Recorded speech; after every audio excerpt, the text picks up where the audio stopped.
what's up, everybody? Welcome back to the Queen Rena Cole Show. I'm your host, Rena, and man, let's just get into it. What is going on in the world? Like, it has been some really crazy things going on in the world. For instance, who is really the drama?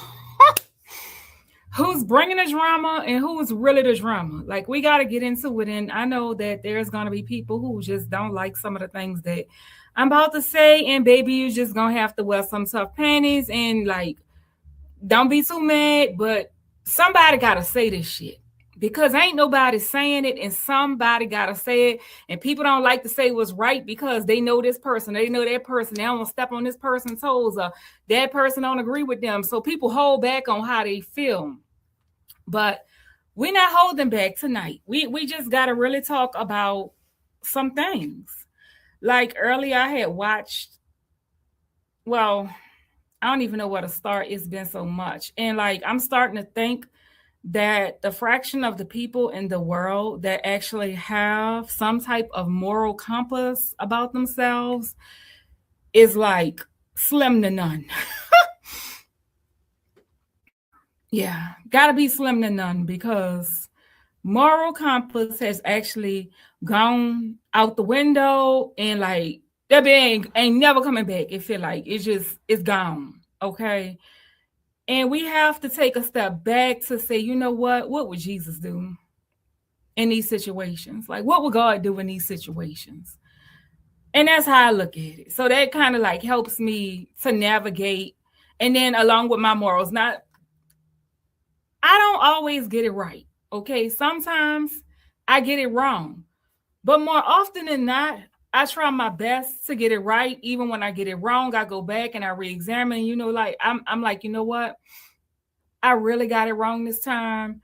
And I need to think about that. Right. And so I take accountability and ownership in getting things wrong. But then when I'm right, I'm right. And I think that's pretty much how I thought that's how everyone, well, for the most part, most good people were maneuvering in the world, like going about their business in the world, is like having that sense of, okay, I know this is right, but I know this is wrong, but maybe in a moral sense, it is right to some capacity, or just being true into what they believe, no matter what, not letting other people shake their foundation, those who have different beliefs. Because one thing we can all say, like, we all gonna have different beliefs, right? And it's okay. We all gonna get it wrong at times, man. Listen, we all gonna be humiliated at times. We all gonna have drama at times. I mean, there is no perfect way to parent. There's no perfect way to be the perfect wife. There's no perfect way to handle business correctly sometimes. I mean, it's just things. Sometimes when we don't know things, we have to learn. And in the learning process, it hurts, right? And then, but, it hurts, but at least we have another opportunity to own ourselves in the wrong moments, to go on and to get things right for a change. And so, listen, I'll be the first to say I am not a perfect person at all. Okay. And in saying that, I just take my best time trying to, like, over the years, especially like after COVID, I've did a lot of soul searching and deep digging within my own self to find out, how can I overcome this obstacle? What did I do to get it wrong? And yeah, it hurt because don't nobody want to be damn mad with themselves. Like, damn, I got it wrong. And, it hurts to get it wrong because then you're like, well, this is crazy. Why didn't I think like this the first time? And then sometimes we're just so caught up in the moment of things. And, we have good intentions, but sometimes we can still get it wrong in having good intentions. And it's okay, right? Because God blesses us to live another day, to be able to own ourselves and the accountability and go out here and do great after the mess ups, right? And so he gives us grace. And so when you're granted grace, sometimes you have to extend grace to others. Okay. You can't extend grace when it's popular to extend it. It's something within you. You have to be a good person from in the inside. Now, some things I'm human like everyone else out there in the world, and some shit we just cannot extend grace to, and y'all know those things that I'm talking about. So I'm not going to go into details there. However, in saying all that, there's a lot of drama in the world, and I just want to dial back a few things here. Okay, so we've already touched on nobody's perfect, everyone makes mistakes. I would say this though, from my life experiences, and I started off being a mother real young, and it's something that I wanted. Like, I was 16 and I wanted every bit of my child, like everything about him, and I loved him. But in saying that, I actually got thrown a lot of curveballs being a young mother. And I learned with him in the process of raising him. I also learned, and learning actually, because of medical conditions, I actually got to overcome hostility in periods where I would just be so freaking mad. Like mad, okay? And I would just like lash out. I didn't know how to control that anger. And so I had to like do some soul searching, right? As I got older. But life has humbled me in a sense that I see a lot of different shit from different perspectives differently. And the one thing that has got me through my roughest times is being able to hold myself accountable by always diving back down to the truth. Okay? Because it's one thing to have an opinion, and then it's one thing to actually have a fact. So let's just say, for instance, you're on a job and the people that you're working with, they're giving you a hard time to go, and you're crying at night, maybe not in front of them, and you cursing behind their back, and you like, man, I hate them people, and da da da da. And it's just always, you don't even want to wake up to go to work in the morning. You don't want to address it, right? But let's just say on 3 days out the week, you do come 5 minutes late, okay? But you do work for somebody and they expect you to show up at a certain time. And when you don't show up, you kind of give them the opportunity to paperwork you, okay? And it works on your nerves. Your nerves is enough so that you want to call corporate about how this company is doing you. Like, you feel you have some kind of righteous argument because your supervisor, your manager, is writing you up because you're 5 minutes late, and you feel like because Willie and them did it and she ain't tell him nothing, but she telling you something, she has some kind of personal vendetta against you. Now, I'm not saying that managers don't hold grudges. They absolutely do sometimes, okay? I've had those type of experiences in my life where I've literally seen it, and even not my situation, other people's situation. I've heard stories and I've seen it. So it's not to excuse any level of leadership that has been inappropriate in a workplace. What I'm saying is sometimes you have to grow out of the mindset and face accountability and say, you know what? Suck them tears up and say, I'm going to just start doing right with my job and follow their structure, okay? Because it's the reason you have a job and you work for other people. When you work for other people, they're paying you to work for them. So you cannot go to work late and expect everybody that's there working and made it on time to be happy with you arriving late. That does kind of rub them the wrong way in some sense, especially if you have a demanding job where other people have to now be called in to cover your lateness or your tardiness. And so at some point, you may say, okay, I'm going to leave that job and I'm just going to go get me another one because this person is always picking with me, right? But then what happens on that job? Eventually, you come back and you say, well, I started coming a few minutes late and, it feels like the person is picking with me. So the issue is still there, okay? So at the second job, now you have the same problems. Okay, so when are you going to face accountability? Are you going to just leave that job because you can't work with those people? Like, when is it going to be your problem and your turn? So, and this isn't a woman or a man issue. This is a people issue. So I don't want you to think that I'm sitting here talking to one specific party.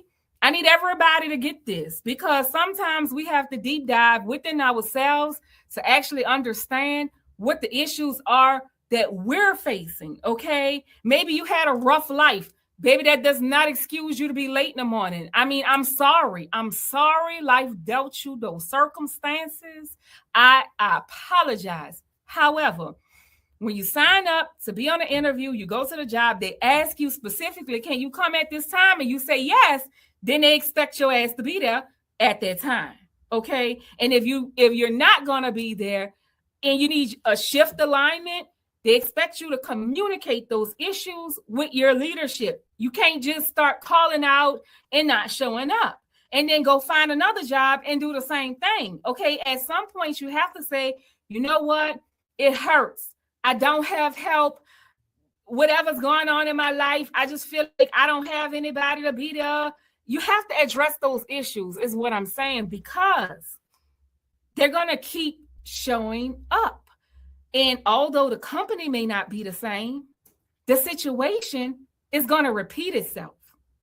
So you have to be careful and own the small things that you're doing that actually turns into bigger things. Okay, now pay attention, because this is setting up for the discussion that we're going to go into. Okay, but I have to lay the foundation, because I need everybody thinking outside of the box. Like, I need you to be thinking like on a big scale tonight, like not a small one. We need to be thinking logically, strategically, and we have to follow patterns. Okay. And this isn't to say that this person is wrong, that person is right. I'm not a judge. I don't sit on a judge bench. I don't have what is it? Not a docket, but y'all know what I'm talking about. Hold on, I'm gonna get that word. But yeah, I don't have a gavel. I don't have a gavel. So I'm not here to judge anybody. I don't have a jury. And like I said, I faced humility. We all have to face it in some point in our life. Okay. And guess what? It's a blessing. It's a blessing. It's not a curse to have to go through humility. Like, because it teaches you things. It teaches you things about yourself. And you go on and you're able to inspire or overcome those hard moments. I promise you, you see bricks in front of you at one point, and then on the other side, it's like, you never expect to get to the other side of those bricks, but then when you do it, just be like, you know what, God, I never saw this. I never knew it was going to be like this, right? And it gets better. But if we're blessed, okay, if we're blessed, we get to face humility, and it's a good thing. So that's what I want y'all to get from this. Facing humility, sometimes it's not a bad thing. It's something that we have to go through, and we have to be cognizant of not laughing at people who go through things because we haven't had our turn yet. Okay. We can't do that. Like, we have to be mindful that the world is circular and what goes around comes around. And so that's why it's important that we change our patterns within us. Okay. So you go to the second job.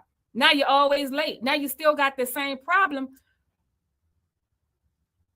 Now you have to face accountability. Okay. I hope those tears that you're crying, you say, you know what? I'm just going to go to work. I'm going to get it right. I'm going to clock in on time. And then now you start documenting if the company is retaliating against you, actually getting it right. Right. Okay. and you start documenting, you stop crying and you start sticking to the facts. When you call HR and tell them, oh, you know what? I was 5 minutes late and I just feel like they don't like me. I feel like they treat this one better. I feel like this. I feel like that. I'm going to be honest with you. They don't want to know about your feelings. Okay. I feel like I should have $500 million. Okay.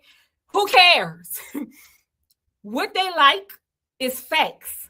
So if your manager has been writing you up for coming late, and guess what? If you a minute late, baby, you late. Okay. If you're 10 minutes, if you 10 minutes early, you still late. Okay. Cause that's how I look at it. I get up and I try to make it to work early as I can. But way ahead of the scheduled time so I can pray and I can start my day on peace. I don't want to be rushed. I don't want to be driving my car fast and honking behind people on the road because I'm late. And so I want y'all to think about that. When you're late, but now you out there acting an idiot in the street, when is the accountability going to fall on you and you're going to be like, you know what?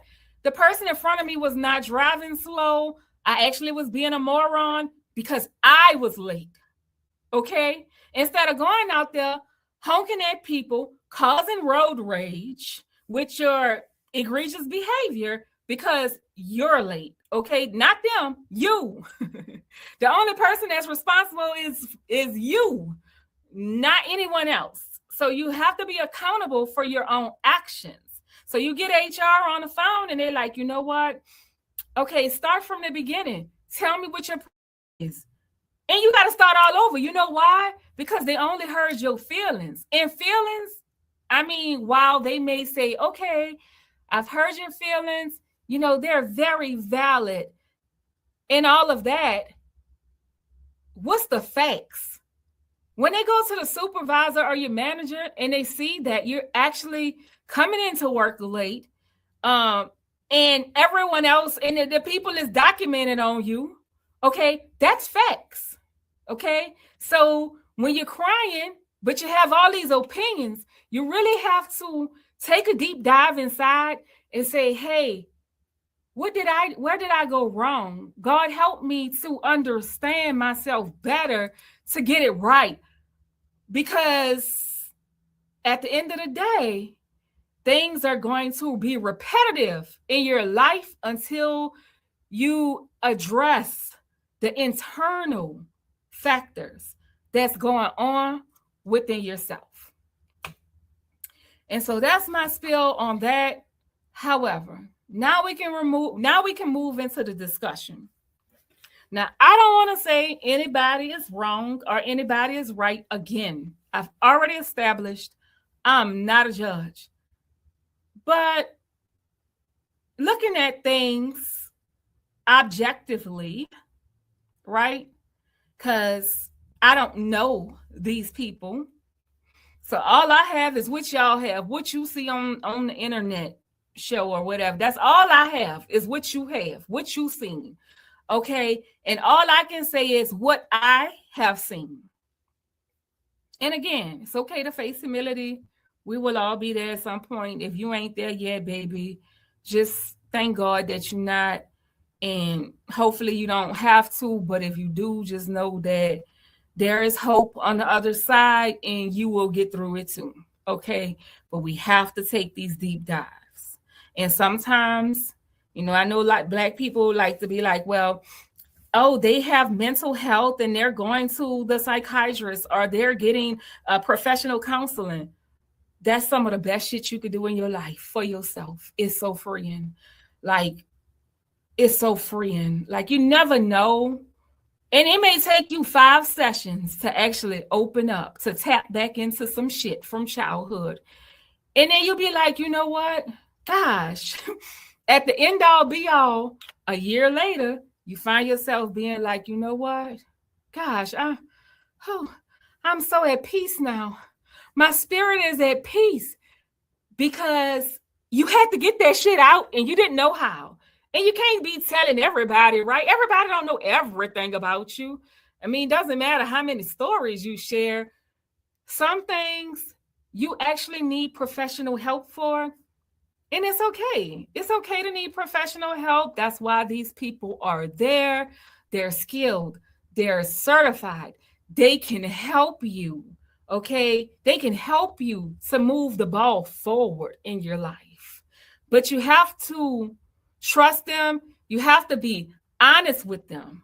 Okay, it's like going to see an attorney. The attorney can't help you if you're not telling him you out here robbing banks. He just, I mean, he or she, they just can't help you if you're not being honest with them. But you're paying them. I mean, they can only help you to a certain degree if they're asking you, hey, were you on any cameras? Did the other people see it? What information have they shared? And you're not being forthcoming with it, you're only going to hurt yourself. So whatever information that you have to share with your therapist, I would suggest that you go through your employer first, because a lot of y'all's employers actually offers like so many, like maybe 20 sessions, 25. I've seen people's employer offer 40 free counseling sessions. Okay.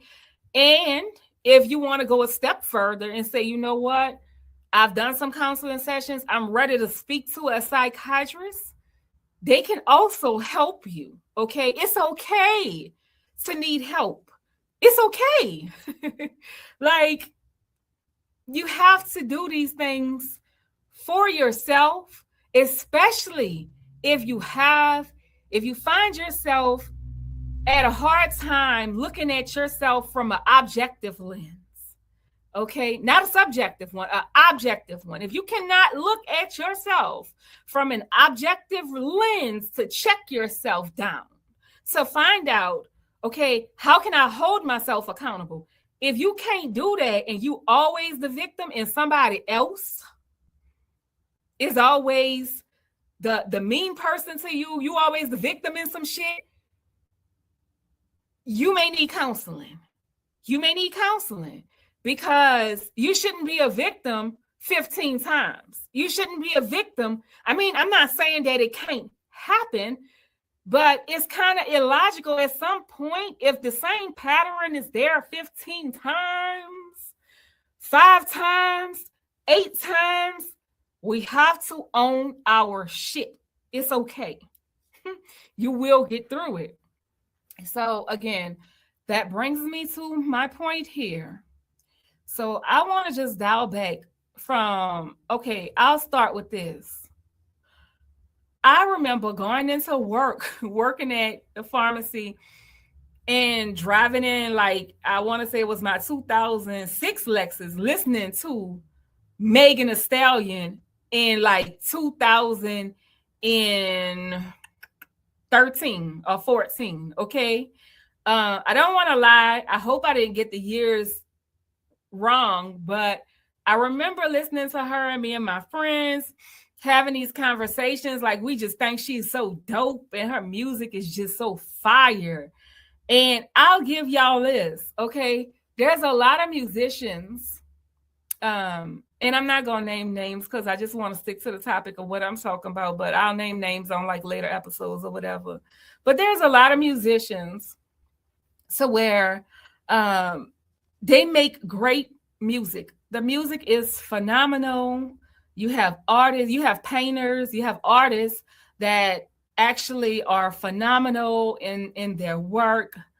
You have people that work a good job and go into their work. We have a boxer out here, Clarissa Shield. I'll go ahead and say her name because she's been in recent news, but she's a great boxer, right? However, just because a person is great at one thing doesn't mean that they can't be great at other things, okay? And it doesn't mean that they have to be only in that skill, right? And it means pretty much that a person shouldn't be confined to their roles. However, people shouldn't look to advice from rappers, right? Like we shouldn't be, these people, they got music that's real catchy. I listen to it. I like it. I mean, I like the music. I like that. I like that hood shit. I like the music. It sounds real good. And especially when I'm working out, like, oh my gosh, it really puts me in that workout space, right? To where I'm doing things like I'm over here like Incredible Hulk. Okay. So I listen to the music, right? All music, all genres of music, not just one specific. But I said all that to say sometimes musicians are just musicians, and you can't be out here expecting these people to be politicians. You can't expect them to be actors and actresses. Sometimes some of them are real good. Some music artists are real good actresses and actors. But sometimes we have to love people where we had them at, like where we met them at. Okay. So if it's music, then for me personally, if a person is a great music artist, I listen to their music and I don't really too much indulge in their personal life. But we've gotten to an age where cancel culture exists. And so if a person even has great, phenomenal, timeless music, we're in a space in life to where, you know, the person is canceled and everybody wants to cancel their music. However, there is the underlayer surface common denominator that nobody wants to say publicly.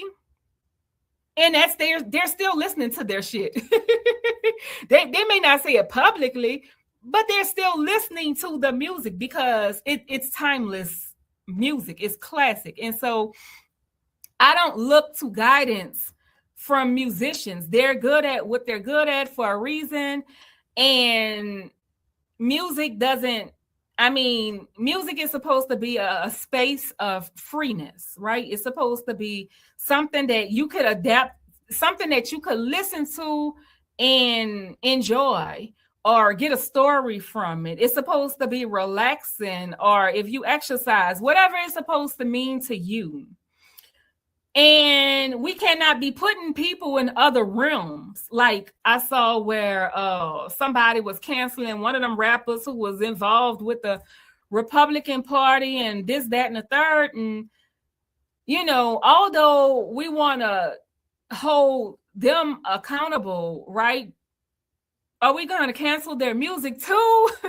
Because they make good music and they're Republican or have been known to have certain ties with Republicans. Like, could we really do that to people? Like, discredit their artwork because their character is flawed? Seriously. Is there an artist that's just totally perfect and without sin? Period. Is there one?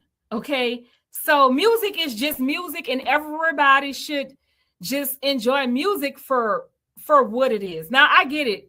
If it's a personal reason, like, oh, I can't, that's triggering for me because this person is known to have that quality. If they're known to be a killer, then yes, I wouldn't expect you to be listening to their music. Okay, that's not something that we want to listen to. However, there are musicians that sometimes have certain character flaws about themselves, but that doesn't deduce the fact that they're good at what they're good at, and that's music. Same for Clarissa Shields, the boxer. She's a phenomenal boxer, right? We cannot take that from her. The girl is a star athlete. And, you know, as far as throwing them hands, we know she can beat a lot of people's ass. And with that said, her character is still flawed. However, if I had to put my money on her boxing, I damn sure would. I mean, I'm not gonna, that's a hater. A hater is a person that tries to deduce the facts about you, okay? The facts about you. A person can't deduce your facts and what you've accomplished, okay? Let's just start there. So I'll never try to take anything from any artist because their character is flawed. Unless it's like something really egregious, right? And then I'll probably be like, you know what? I don't listen to that any longer. But in retrospect, a lot of our great musicians have been accused of some things and people still listen to them. However, it's a topic that nobody wants to touch on. But the music is timeless, right? So, I mean, just take it with a grain of salt. In saying that, I used to listen to Megan Thee Stallion going into work every morning. Me and my friends would be talking about how dope she was. We thought she was so cool. And I still think she's cool. We thought she was a hottie. Still think she's a hottie. Music was great at the time. And I'm talking back when like she only probably had like one album that was maybe mainstream. The rest was maybe underground, or we just didn't hear about it, but I was put on to it. Okay. And I was like, I really like this chick. And so listen, love me some Megan Thee Stallion. However, during COVID, I believe Megan and Tory Lanez used to do I guess it was, I forgot what it was called. It's like Hot Girl Summer on Instagram.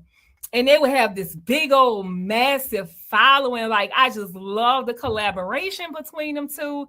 They literally worked so well together. And like everybody loved it. Like everybody loved it when Megan Thee Stallion and Tory Lanez used to link up.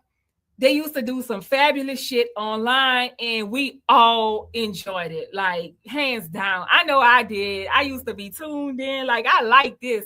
And then for Tory Lanez, he's now known to have done some bad things. He allegedly, but he's in jail, so he's been convicted. However, he does have some great music, right? So we can't say, okay, he done some bad things, but his music just always sucked. That would be wrong. You can't deduce people and their credentials that they've actually earned. And so I will say that in watching Tory Lanez and Megan Thee Stallion, I did learn a little bit about Tory, which was, and me and my friends used to talk about it, he kind of owned all of his rights. So nobody else in the industry was making money off of him being their artist. This man was independent from my understanding. And so that's big, to be as big as he was and get all of his money, the way people have been getting played in the rap industry, specifically, how musicians are, like these young musicians are signed to these bad contracts. I want to say Megan Thee Stallion was actually in one a long time ago herself. And I believe like Jay-Z helped her get out of it or whatever. And, excuse me if I got my facts mixed up or my opinions mixed up, whatever it is. Feel free to correct me down there in the comments, and we could talk about it.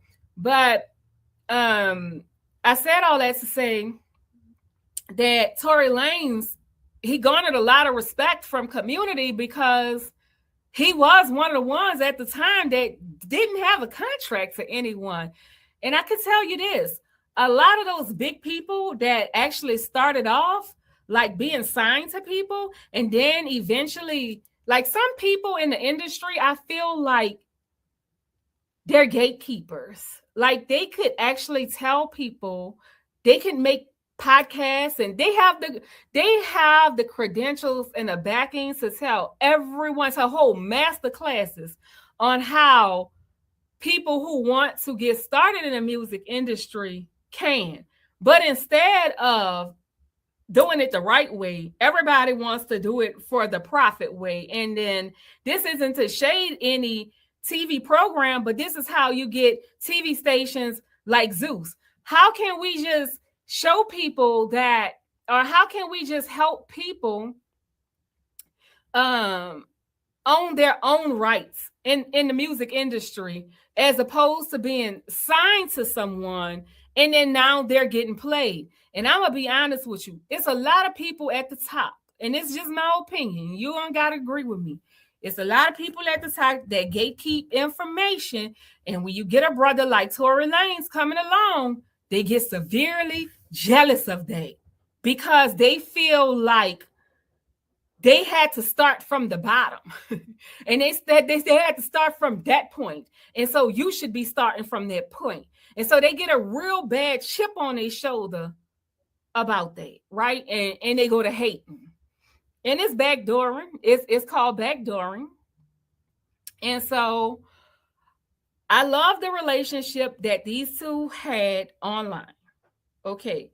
So fast forward, many years. I done brought y'all up to speed on COVID and them working together, doing like bringing us all the music and DJing stuff through the pandemic, because we all had to be online pretty much. I mean, if you wanted to get any kind of interaction with anyone, you had to be online. And I think that's when social media really took its boom, right? During that period, because like even the people that was out in the workforce, they even had to be online. And so, I mean, what you gonna do if you're bored, if your company is trying to figure things out? The first thing you're gonna do is probably open up your smartphone and go straight to one of them apps, whichever one it is, and you're gonna turn on a podcast, you're gonna go to YouTube, you're gonna watch Instagram Live, you're gonna go to all these streaming service devices, right? I mean, all these streaming services on these devices. So with that said, I grew a liking for both Tory Lanez and also Megan Thee Stallion. During that period, it was just always so funny to me, and it had a really great chemistry. So I remember back some years ago when this thing broke out with Megan Thee Stallion and also Tory Lanez, where they had the incident falling out. And I remember reading a lot into it, like online, just reading about it and just reading, because I'm trying to seek answers, like, oh my gosh, how did she get shot? How did Tory do it? How did? And why it's not my life? I cared, right? Because I cared. I want to know not where to place my care, but I want to have an understanding for what actually happened. Because when you like two people, you actually, it's like having a married couple and both of them are your friend, and then now they get a divorce, but you met both of them and it was a couple when you met them. So who you gonna be like? Are you gonna act funny with the one that, I mean, who do you act funny with? Who gets the friendship when there's another couple? So it's two couples and one got a divorce, and now you got this couple over here. Which couple should this couple be friends with, huh? Because y'all be making people choose. Can they not have a liking for both of them any longer? I'm just saying, like, so y'all make it hard. Y'all want to pick sides. And I think that's where a lot of confusion comes in at, is because you haven't learned to look at things objectively in life. Okay? You have to stick to facts. You cannot be opinionated about somebody says something. Baby, somebody say some things all the time. I mean, I actually, like, I ain't gonna say too much, but I have a lot of family members that could sit there and sell the ocean water. You heard me? People say things all the time, and they mean well, but they just be rambling because it's just all pent up emotion from in the inside. And sometimes you have to go along. Once you put it out in the universe, sometimes there's no way to back down because a lot is at stake, okay? And I'm not saying I believe one side over the other. I can just only say that what I had researched and what I had gathered at the time that happened, and from all of my readings, right? And I could be wrong, and it's okay. But just looking at this objectively, I remember, okay, so they had where they was invited by Kylie Jenner, right? And this was online, and then I didn't see it any longer. I haven't looked to do this podcast. This is all me just talking to y'all. I don't have any kind of pages over here I'm flipping through, not trying to be scripted. This is just a general conversation. So, but from my understanding and what I read, allegedly, at the time, Megan Thee Stallion, Tory Lanez, and Kelsey, and the security guard was at Kylie Jenner's. Kylie Jenner had a party, and Kylie was in a pool. Kelsey was drunk. Kelsey went back to the car with the security guard. I don't know if the security guard was already sitting in the car, but from me reading at the time, I want to say the security guard was in the car, near the car, something like that. Kelsey was in the car. She's drunk. She's intoxicated. She probably ready to go home. And from my understanding, Kylie Jenner was in the pool, Tori was in the pool, and Megan is at the pool or in the pool. Okay. And nobody ever, out of everybody, nobody ever came out and like made a video and said like what actually happened. Like it's a lot of hidden details, and it could be for legal reasons. It could be for legal reasons. And so we got to give grace though. However, I remember reading your girl went to the call. Tori was flirting with Kylie. Megan kind of got jealous of that. Okay. And her and him, they got into it. Kylie put Tory Lanez out the party. Okay, he had to go. So from what I read, and my perception is just mine, y'all, allegedly. From what I read, they walked out to the call, still arguing. They get in the car, they're arguing.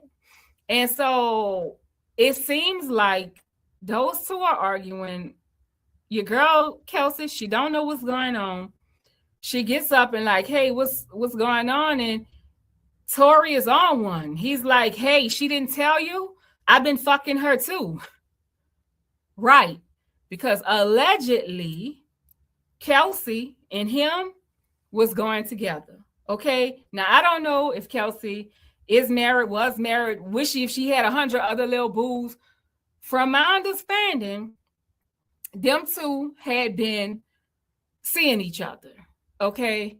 And Megan knew that they were seeing each other, but Kelsey didn't know that Megan was also seeing Tori.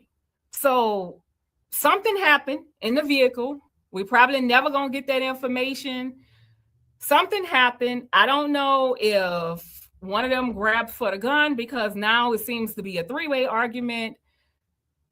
And maybe your boy pulled a trigger. Somebody got hot-headed in that vehicle. And because Tori is convicted, it seems more likely than not that, okay, he just pulled out the gun and he shot Megan in the foot. But from my reading at the time, so I know things change and stories, they start changing over time and shit like that.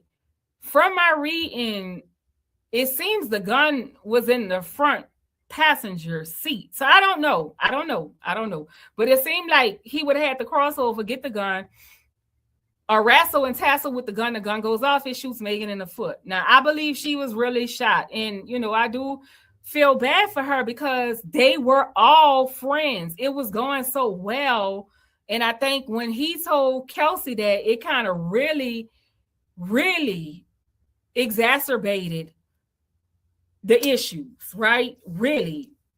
And shit got hectic in that moment. And then you got all these reports coming out. Tory Lanez shot Megan Thee Stallion in the foot. Then you got people saying that she wasn't really shot, which is fucking insane because we know that she was shot, okay? Like she had bullet fragments in her foot. So she was shot, okay? And I can understand her being hurt, especially, I wasn't there, allegedly, especially if he just took and pulled out a gun and just shot at the ground. Like, why would you do something like that? That's, as a man, why would you do something like that? So you got to think about it from her standpoint. She's hurt. Not only is her foot hurt, but her feelings are hurt, okay? And her friends' feelings are hurt. And Tory is probably remorseful. Well, we know he is because actually he did come out and he recently released some statement saying that he was sorry, I believe, or sending Megan messages or something like that. I don't know if he already has some kind of open charge. And I know, I heard or allegedly seen that he's not a citizen or wasn't a citizen or is maybe, but not from America. And so, I said all that to say I don't really know their mannerisms, and because certain cultures have different mannerisms, and y'all not about to tell me differently, because we know that this is a man's world and they don't want a woman's president, and this is America. So about other countries, right? I shouldn't even have to go into detail about that to explain what goes on and what takes place with women Okay. While these men over here may not want to admit that, it's what they're showing us. So we can only stick to the facts and what we see. So yeah, he came out and he said that he apologized and this, that, and the third. And then eventually he went off, I think later on, to go to jail. I don't know how many months or if it was a year or so. Who knows? I just know that he went to jail behind this. He was actually found guilty. Now, given all and what I just said, I can find fault in Tory Lanez, right, for shooting Megan Thee Stallion foot. I cannot find fault in Kelsey for being upset and not knowing that allegedly she was also, her friend, her best friend, was also sleeping with the same man. And the girl actually knows about her, but she doesn't know about them. And the fact that they're at this party for Miss Kylie Jenner, they're at the party and Kylie like, y'all, you know, you got to go with that shit. They get out. The fact that they're at the party and they have to leave, right? Because he's on one, because I'm thinking from what I had read at the time, allegedly, he's wanting to get with Kylie. He's wanting to get with her in front of Megan while Kelsey isn't around, but he's screwing both women. So at some point, we will face accountability. So Tory's accountability came with a jail sentence, okay? However, if a person is not facing accountability at some point in life, the same issues are going to repeat themselves. So from me just taking a objective stance, it seems like Megan Thee Stallion got really territorial and got upset and jealous, rightfully so, if she's actually screwing this guy and he's out there flirting in her face with another woman. Like, make that make sense. So I understand Miss Megan's passion behind blowing up and being hurt, deeply hurt, okay? But I don't understand like how you can sit there and this is your best friend. This ain't an associate. This is your best friend, and allegedly you're sleeping with her little boo on the side, and you know that they're sleeping together. Make that shit make sense. So when you guys are saying like be a girl's girl, this is the confusing part. This is why I say don't give me that fucking title. I am a human being and I try to live my life right. It's not about being a girl's girl. It's about being a good person. It's about being a good person. Okay. When you say that you a girl's girl, but then now you picking sides between Megan and Kelsey, where do you go? Where do you land? You have to be a girl's girl. And being a girl's girl, to me, that would mean, and see, this is why I can't deal with you guys that are girls or that say that you're quote unquote girls, because when it comes down to being inconvenienced, you take the popular side. You don't independently think. You're persuaded, but it's not by logic. It's by click and class and cast, like a caste system. And I don't like that. I like to be an independent thinker. I like to use my own mind. And so we have to scale back and we have to look at things from an objective lens. How are you a girl's girl and you're sleeping with your best friend's little boo thing on the side? That's not called being a girl's girl. That's not taking no accountability there. Okay, that's just doing what you want. Then you're territorial, aggressive with it too, because you like, this my boo too, and like that girl, that my friend don't know that that's my boo, but he ain't about to disrespect me because I'm screwing him too. Like, what type of shit is that? So you got to make it make sense, but it can't make sense when you want it to make sense. It got to make sense around the board for everyone that's involved. Now, you probably say, Rena, well, that girl ain't said nothing. Well, she probably can't legally, they probably bound by the law. But if anybody remembers what happened during that time period, that was the alleged circumstance. So, a lot has transpired even before him and even after him, right? Tory Lanez, like he's one common denominator. And even if he don't want to face accountability, and even if he's just still got this stance to where I didn't do it, he has to face that accountability in jail. And he actually got stabbed up pretty bad, like really bad, like 15 times. Whoever stabbed him up was actually trying to unalive him. Like somebody did the hit or sent the hit or something in the jailhouse. And that was recent, like a month or two ago. But anyway, some point in our life, my point is, we will have to face accountability. Just say it, accountability. We have to face that shit, no matter how humiliating it is, or the same scenarios are going to continue to repeat themselves over. You'll never be freed if you cannot face your shit. You'll never be free. Yeah, you can have all the money in the world, but you'll never be free. You always have a messed up life when you lie, when you connive, when you're not right in your heart, when you do backdoor shit, when you sabotage people unnecessarily. Yay. The world is circular, and we have to understand that because we have a little coin, we're not above reproach. This isn't our world.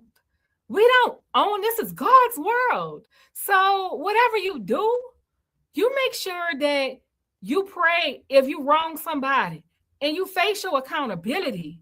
You'll be accountable, and you got to be as loud in your accountability as you was for the disdain and the outcry when the ball was in your court. Because if you're going to be a public person, you got to be a public person, right?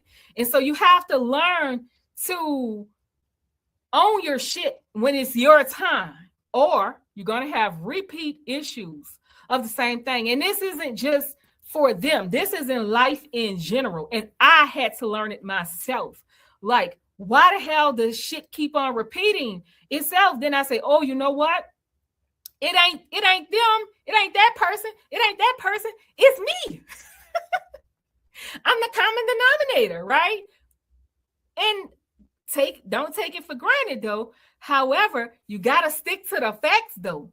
And calling out your own self, you got to stick to the facts. If people are making opinions about you, that's one thing. But what's the facts about you, okay? Outside of being a good musician, outside of being a great boxer, how is your character?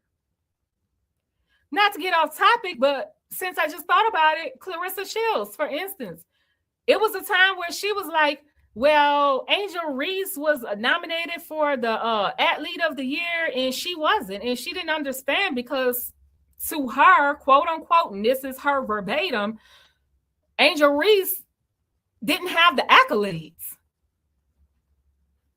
Right. So that's not being a girl's girl. That's on some mean girl shit. Angel Reese ain't asked you to call her out on that. She didn't ask you to tell her about getting an award. Why would you say anything like that? Why can't she get an award? You guys are in two different sports. She's a basketball player. You're a boxer. So, I mean, it's a different league. And then again, if you was in this early part of this podcast, you went on with me with this journey of thinking logically. Like, we have to get out of this confined, small space of thinking. Like, you have to think logically here. So let's go and see how the committee would pick Angel Reese over Miss Angel Reese. Let's see how they pick her over Miss Claressa Shields for Athlete of the Year. Okay, so It takes a small-minded individual to say that I didn't get picked and they did. Okay, well, do you know how they're picking people? Because it's not all about playing the sport. Okay, it's about understanding the sport. It's about how you articulate the sport. How are you known in the community? Oh, that's a big one. Because I knew Angel Reese was a basketball player. Okay, and I hope to go see her out there with the Atlanta Dream doing some big things. Like, I hope to see it. And so I knew that she was a basketball player. And from day one, I was like, that's my girl.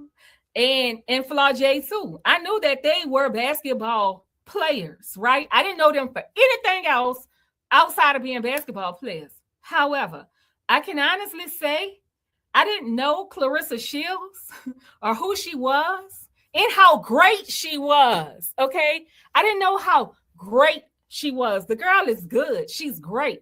I didn't understand how great of a professional boxer she was until she was sleeping with this woman's husband, okay? And whether they separated or not, he's still married to her. They're not divorced. So when we go back to the committee and we say, how come the committee picked Miss Angel Reese over Miss Claressa Shields? Well, how is she known in the community? How is Angel Reese showing up for her peers? How is she coming into these meetings?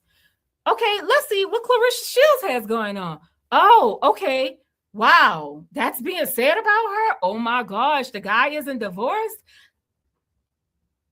They may not say it publicly, that's how they're judging you, but let's be real clear and funky about this situation.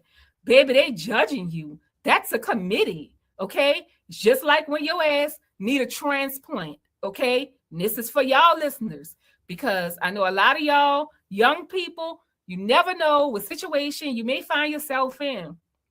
And the first thing that transplant committees, and for Black people, for us, it's astronomically hard. Okay, they've just scaled back barriers that stopped us from being able to receive transplants based on some stupid gene. Okay, but the gene, however, although we may carry it, that doesn't mean the damn transplant ain't gonna work. Okay.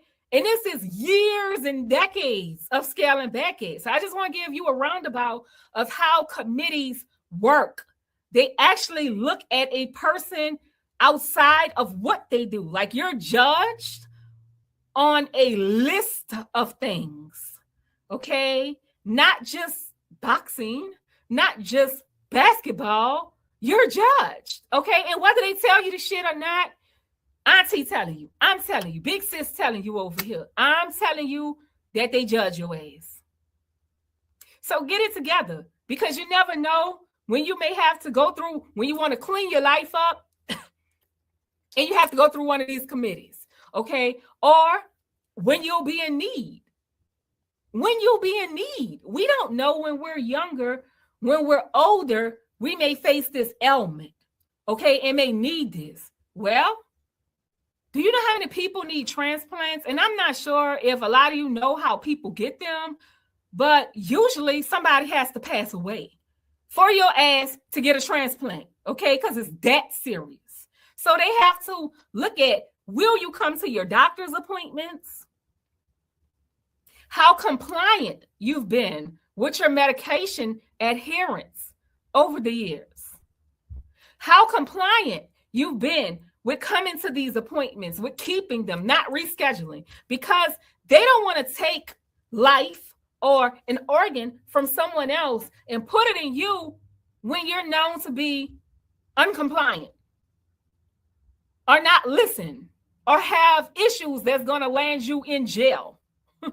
They have to look at these things, okay? They don't want to blow back, and now your organ is failing again, and now you need a third transplant because the one they gave you, you need a second transplant because the one they gave you, it failed because you wasn't taking care of yourself. So you're judged Yes, you're judged. Okay. And people not gonna tell you this, baby. They not gonna admit it to you.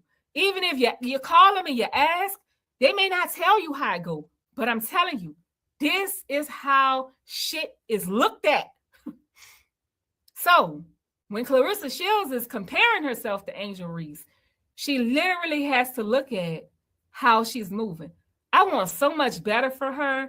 When I see her talking about boxing and inspiring others, I like that about her. I actually love that shit.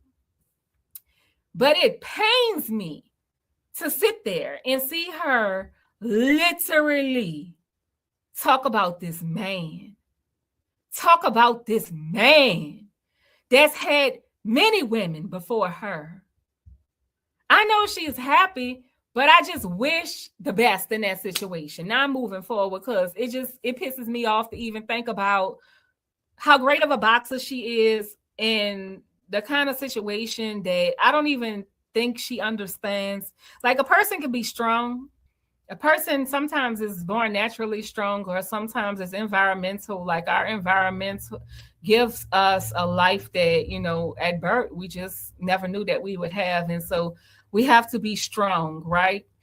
And in saying that, man, when you know better, you do better. And sometimes you can be real strong. Like, I have one nephew, and I look at him from when he was a baby.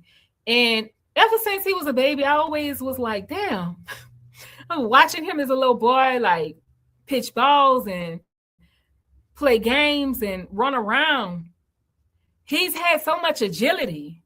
And sometimes a person, like, he's naturally cut if though he came out lifting weights at 2 years old, like, naturally cut like that. And so I always thought, like, damn, he's so strong. And sometimes people can be so strong due to the environment, due to just natural, right? Or just whatever is going on in their life, that they don't even recognize how strong that they are. And so there's a lot of people that want to say, Claressa Shields, people are beating up on her. No, they're not. They're disappointed because they can actually see how strong she is, and they recognize that she doesn't recognize how strong she is, and they've been where she is before. And they're trying to guide her, right? And so it is disappointing because we want what's best for our people. We want what's best for women, right? I mean, I know I do. I want to see everybody succeed. I want to see people change. Now, I'm not saying that these people will be stuck with bad character, but we have to fix it. We have to find a way to fix the character, man. You can't just be out here having bad character and want people to like you, and you think it's cute. Like, if one day you will have kids, they will have to see and revisit all the nasty things.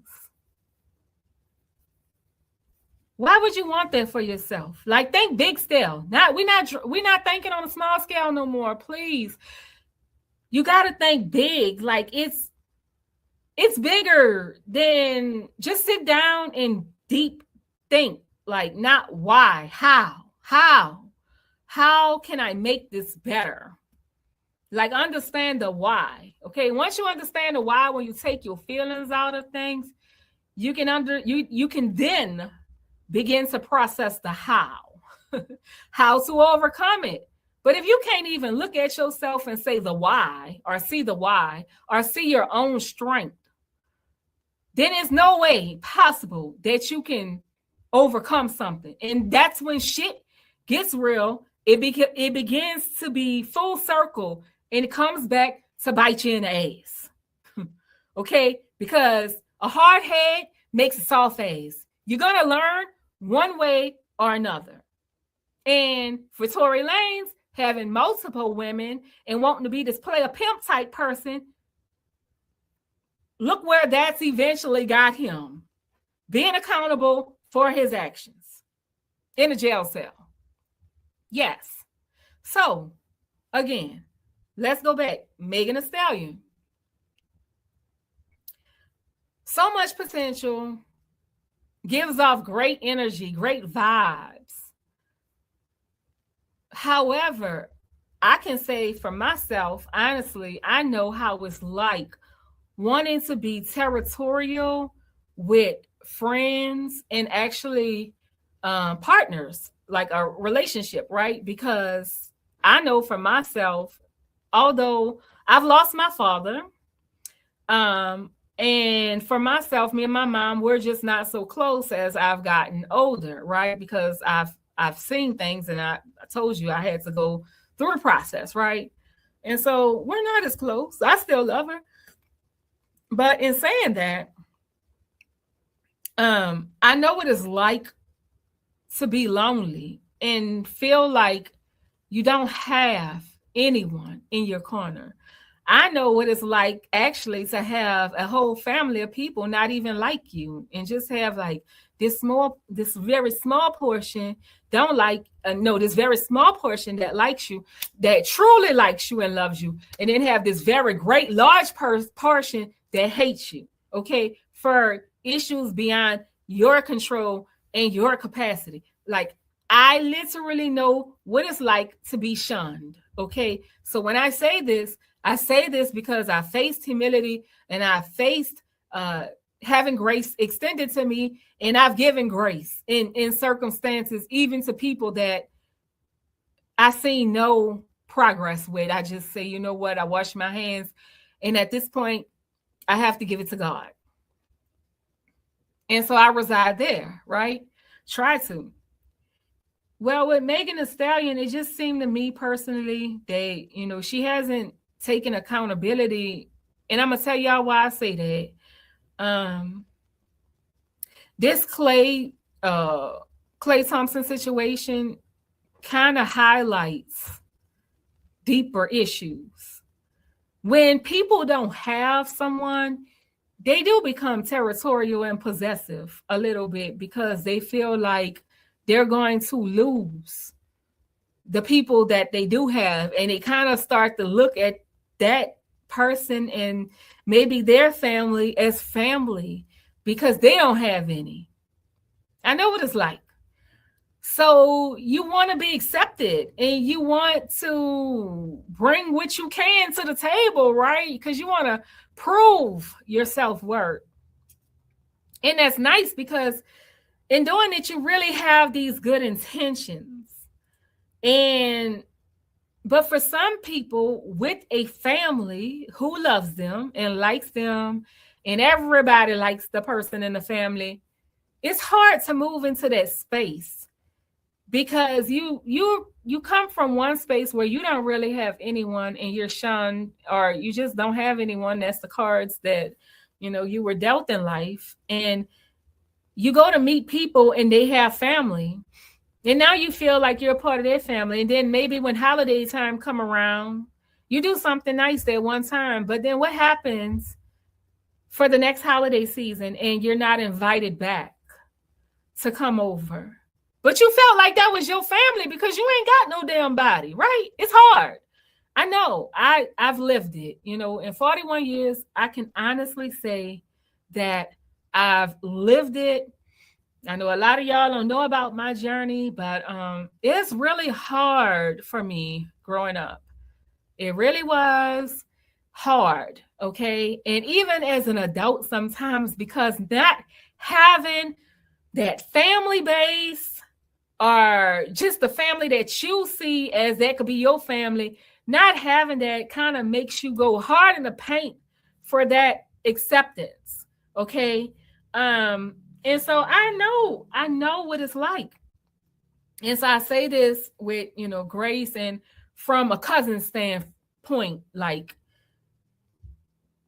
we have to let people be where they are and accept them where they are and move on. Just because you've met one family and it was nice to you, just because you have this great friendship with a person, that does not mean that you won't meet other people or that you can't be open to acceptance um, of other people. Like you have to keep an open mind. So I know a lot of times we want to hold on to what's familiar and what we have put work towards. Like we put a lot of work towards this building this person or helping them, right? We put a lot of work and energy and time towards helping this person be more efficient. And now it feels like we are entitled to be in their lives forever. But sometimes God puts you in those situations so that you can help that person. You'll be there, you'll be like, oh my gosh, they're helping me so much because I really need this family. But at the same time, you don't even realize how strong you are and how you're helping them. And your season is over and it's okay. You will meet other people. And I can say this because it was times where I felt that I wanted to be accepted by friends and family, actually, and people that I've built relationships with, and navigating a space to where I'm lonely and I don't have that. And it just always seemed like, okay, me and my friends, they can come rely on me at any time because it's only me and my small family. Like we don't have an outside family source that can rally around us in this state. Okay, if we was back home, that'd be different. But we're here where we have friends, and friends have actually had to become our family. Okay, and we love our friends, right? But it's hard in knowing your place when those friends actually don't have the same dynamics as you. They have family, their family is going to come around them. You don't have family. And so when they do have family, you know, maybe come around them, it's kind of awkward and strange for you. And you feel a little bit left out because maybe for plenty of years, maybe for decades, this has been your family. Okay. But now it seems to you like maybe they moving different, or maybe they just don't want to be bothered like that, or maybe they really ain't think that you was family like that. Maybe they just didn't know that your loneliness was that high up to where they didn't look at it from your perspective, right? So they can't understand where you are unless you actually explain what the issue is to them. So I can get how I feel like, you know, Megan Thee Stallion could be a little territorial over her relationships and looking for the love of her life and having that family connection also. I can say that as a woman, when I was a much younger lady, me and my friends, I had phenomenal friends. Like, man, growing up, I didn't have the family that I wanted to have or that I needed to have. It wasn't even about my damn wants. We could have all been pulled together. I'd have been satisfied. Okay. But I literally had family that caused harm to me. And so that's a whole different dynamic. So, like, not having that family structure and then meeting friends along the way that actually have their family structure. Some of my friends and some of my distant cousins was able to provide to me what I wasn't getting to my firsthand relatives. Okay. And I love that shit because I didn't get it from where I thought it should have came from, but God gave me another opportunity to get it elsewhere. And so one thing I can say as a young woman, me and my friends, we made a pact. We always said that we was cute girls, and like if a man or a boy, if a boy try to talk to us, we'll probably entertain him or whatever, like just by talking or going to meet up with him or something. But one thing we're not gonna do is we're not gonna have sex. And like we stood firm on that. Like we stood firm on it. I had a friend that mom, God bless her dead, she gave us the game, and it ain't never depart. And so I'm sharing it with you because I know this is what she would want. Me and my friend, we made a pact, and we was like, you know what, we're gonna brand ourselves. Yeah, like, you know how the fraternity brothers, they take and they brand themselves. We literally we took and burned like a lighter, and we let it get hot, like minutes hot, like till the flame went out. And we literally branded ourselves. And I literally still kind of have that mark on me today from my childhood, how we said that we weren't going to give up our body parts to any person, okay, at all. And we literally would play fight in the wind.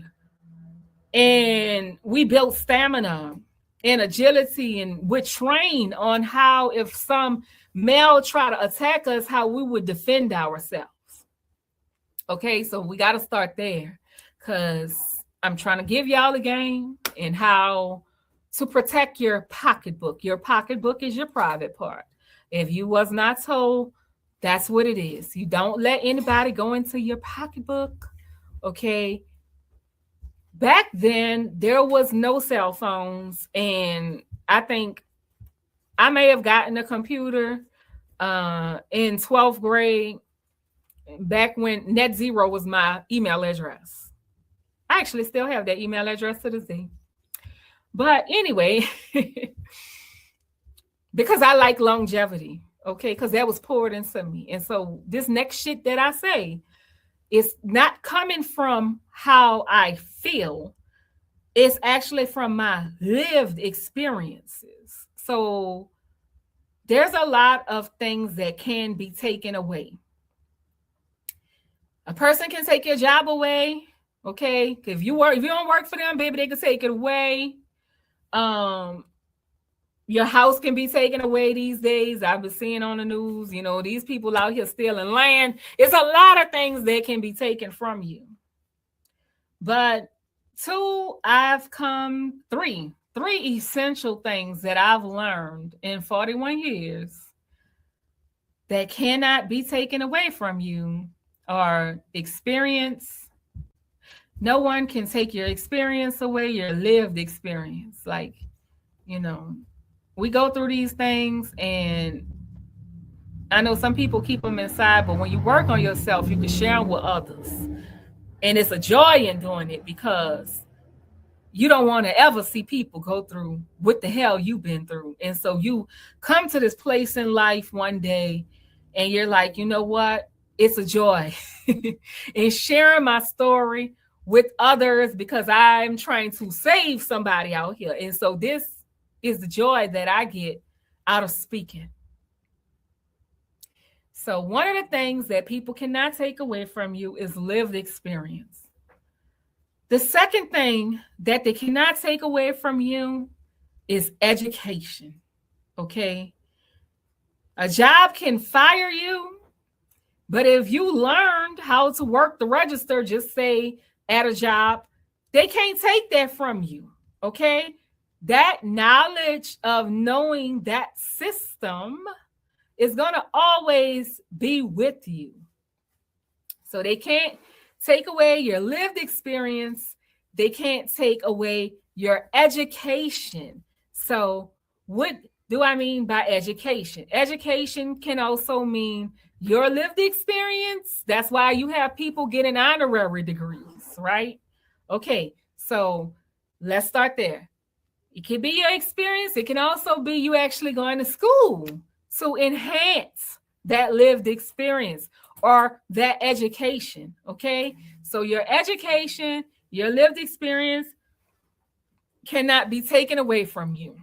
A third thing that cannot be taken away from you that you have complete control over is time and how you appropriate it, okay? So that's three things I done gave y'all tonight that cannot be taken away from you. And I hope that you write it down, or you just keep it near and dear to your heart, because those things are essential. Because there's a lot of taking going on out here in the world. Like, it's a lot of taking going on, but that's 3 things people cannot take from you. And when you learn and when you know better, you take the steps to do better. It's okay to fuck up. We all do it, but you have to take accountability in it and learn the steps and the processes to do better. Okay, don't just talk that talk. Be about it. Be about it. So I say that to say, with Megan Thee Stallion, this is my lived experience. As a young lady, you don't give up your pocketbook to a guy in any relationship. Okay, you wait for that commitment to come if you want to be committed. If you're going to have sex with a man at this big ass grown age, over 30, if you're going to have sex, any age, if you're going to have sex with someone, you make sure that you know what you're doing so you won't be hurt. Your pocketbook has value, but each time you let somebody go in your wallet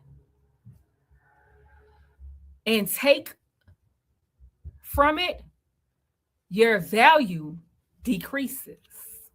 So you want to be careful in your fuck offs, in your one offs, in your situation ships. Okay. Now, that does not negate the fact that I can only speak from a woman's standpoint because I'm a woman. I'm not a man. Okay. That does not, however, in saying that does not negate from my experience in growing up around males. Like, I am the type of bro, I used to be out there slap boxing with the boys, and I used to be winning. They used to be letting me win. I was winning.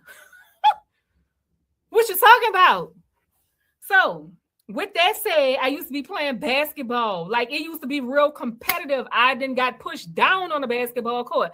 Like, people not wanting to pick me because I'm a girl and I'm just coming to the court, and they, I'm out there with my cousins, and my cousins are all boys, and they like, well, what about her? And they're like, well, what about her? She gonna be on my team. They was like, well, I don't want no girl, and they all out there. They got to go through the discussion on who's gonna pick the fucking girl, and I'm the girl. Okay, so that's humility in itself, is what I'm saying, and this is from childhood.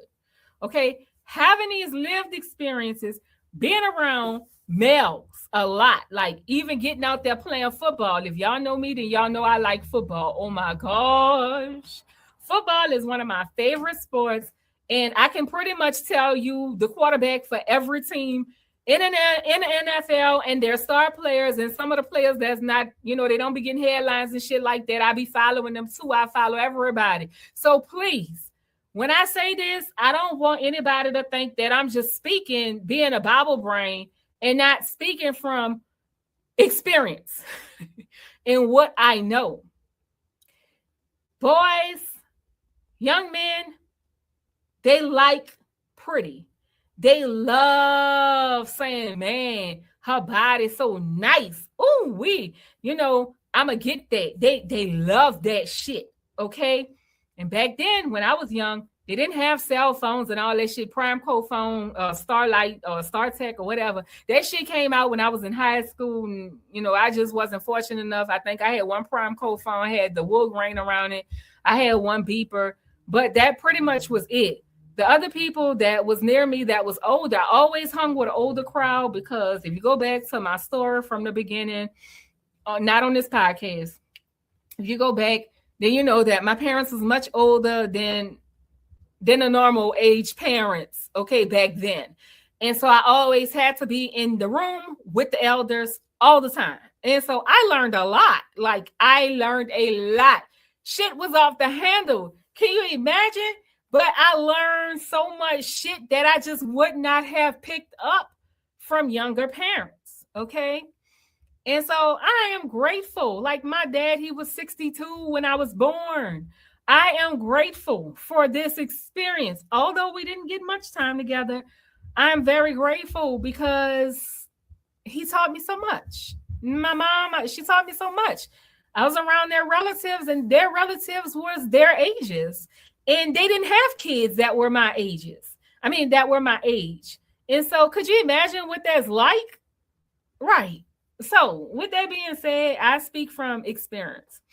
And I will say that males, they love females, and they love femininity, and they love the fact that females are pretty. Like they love that shit. Okay.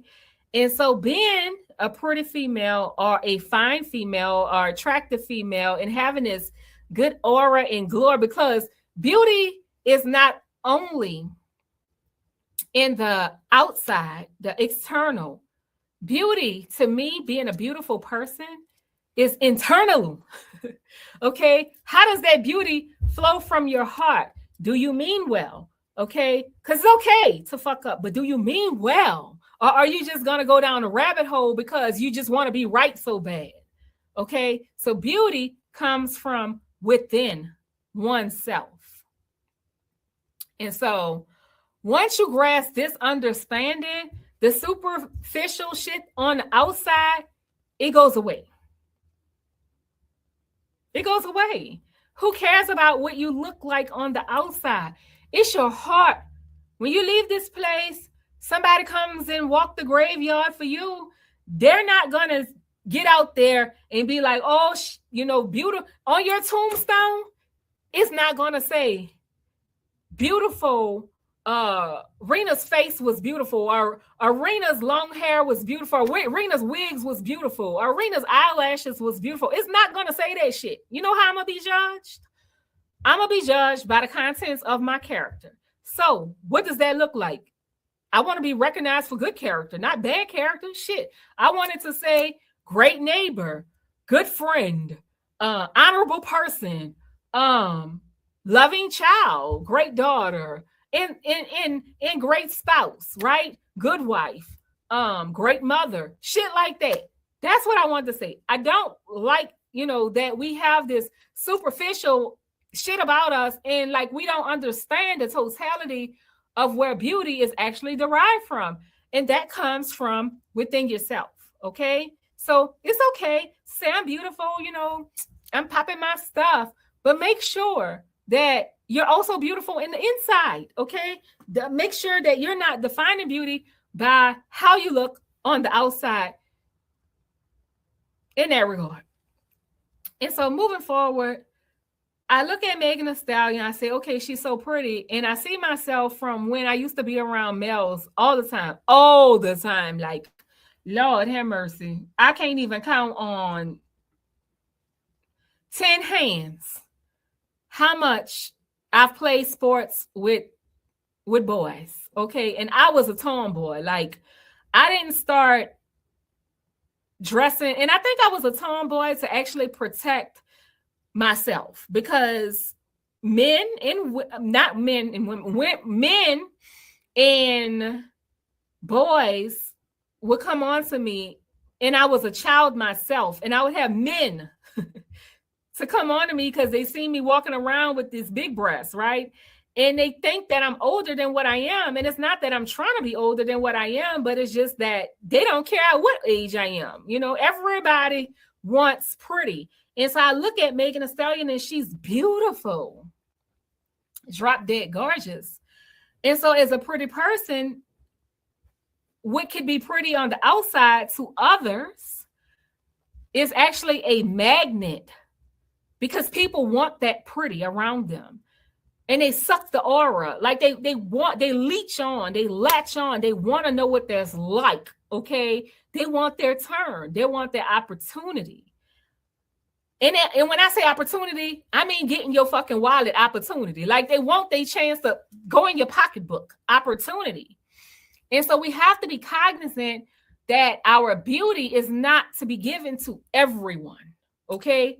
Because once it's given out, then most times, and from my experience, men take a step back, and the first shit they say is, this isn't for me any longer. And it leaves a female feeling a certain way, like you feel played. You like, okay, bitch, I want my lick back. Because what you mean this ain't for you no more? What you mean that you out here cheating? Like, but you know where it come from?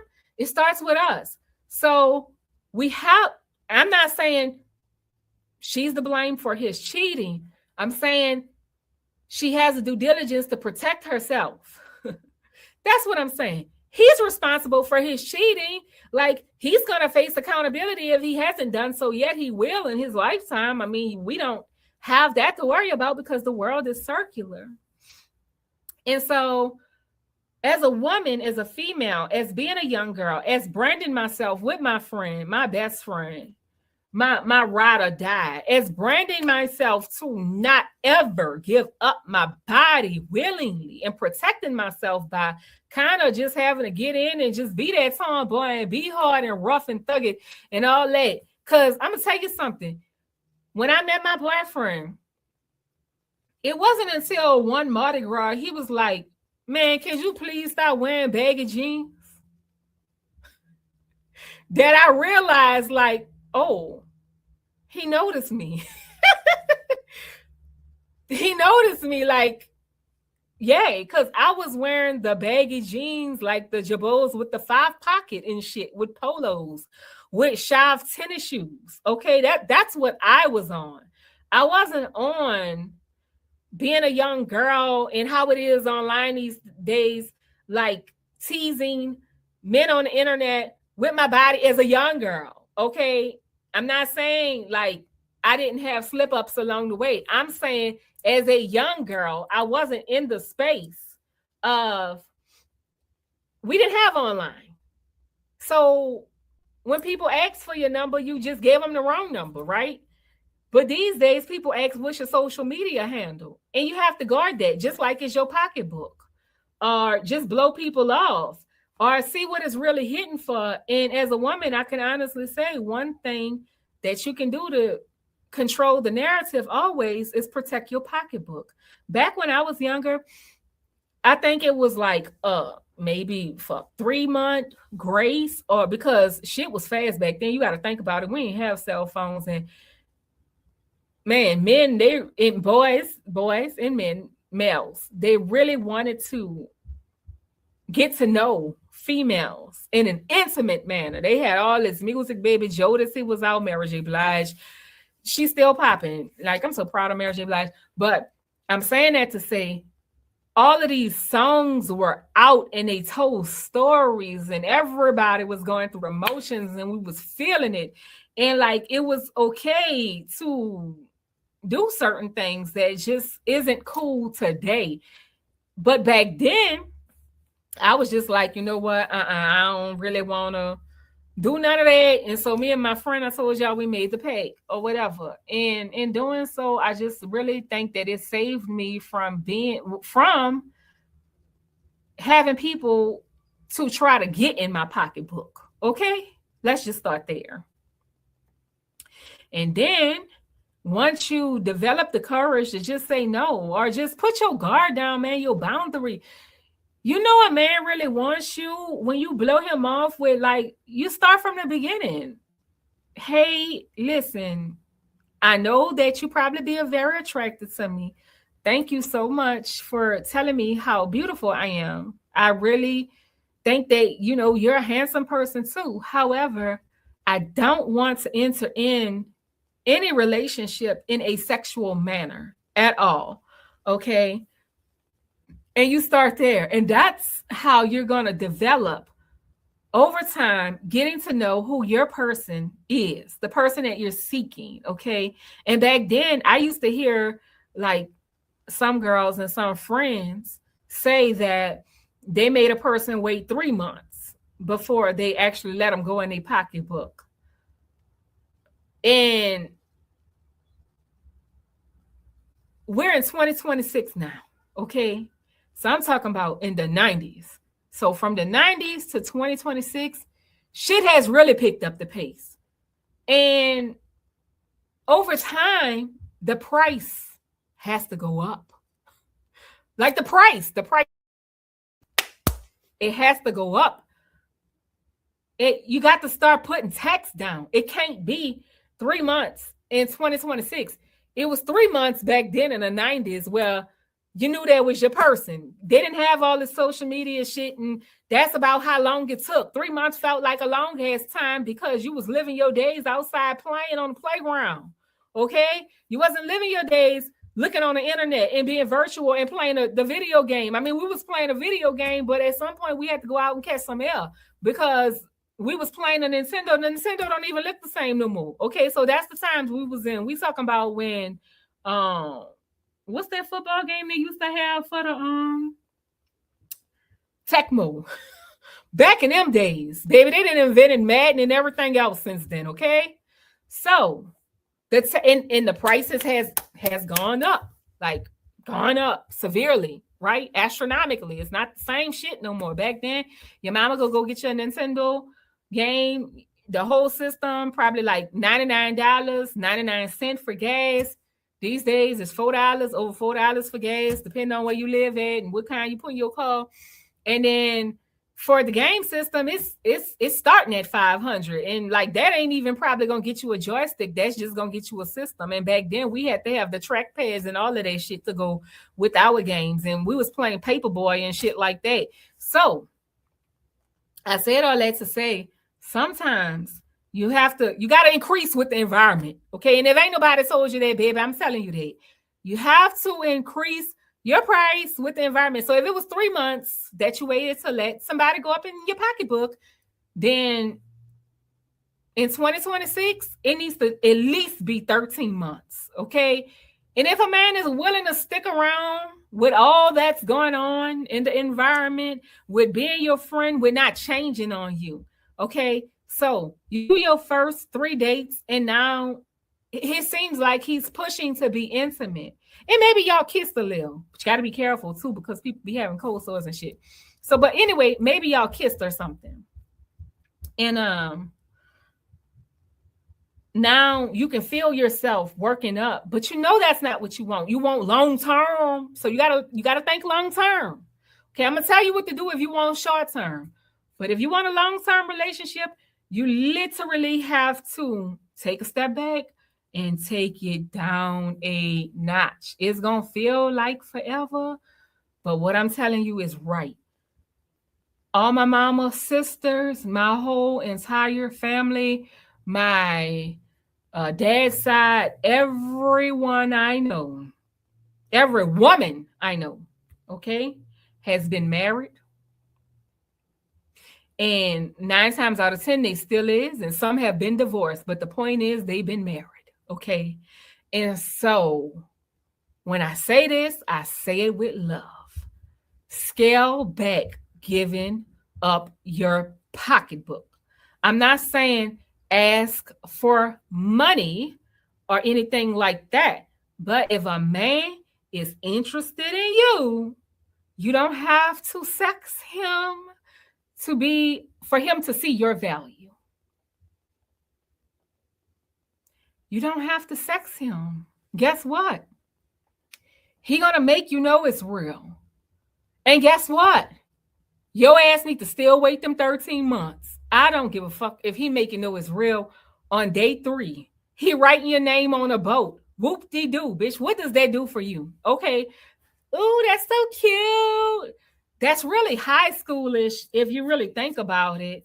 And it tells you the kind of mindset that he has in the manipulation tactics that are being used by men out here, okay?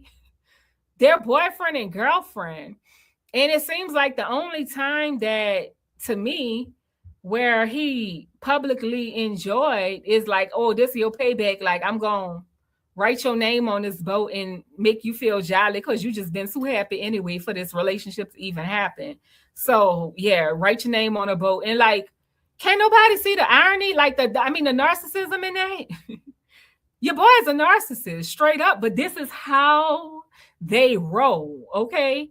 Now, I'm not saying that I'm not a narcissist because a lot of people have narcissistic traits, okay? Again, I'm not doing this to say one person is over the other person, but just looking at it from a woman's standpoint, I can see a little bit narcissism in there, because how dare you put her name on a boat, and you know she gonna be all giddy and happy about it because she's happy about cooking for your family. So you should have told her a while back that you didn't know what you was doing and you don't want it. You should have stopped it from then, right? But you make mistakes, and it's okay to get it wrong. It's okay to get it wrong. It's okay to change your mind.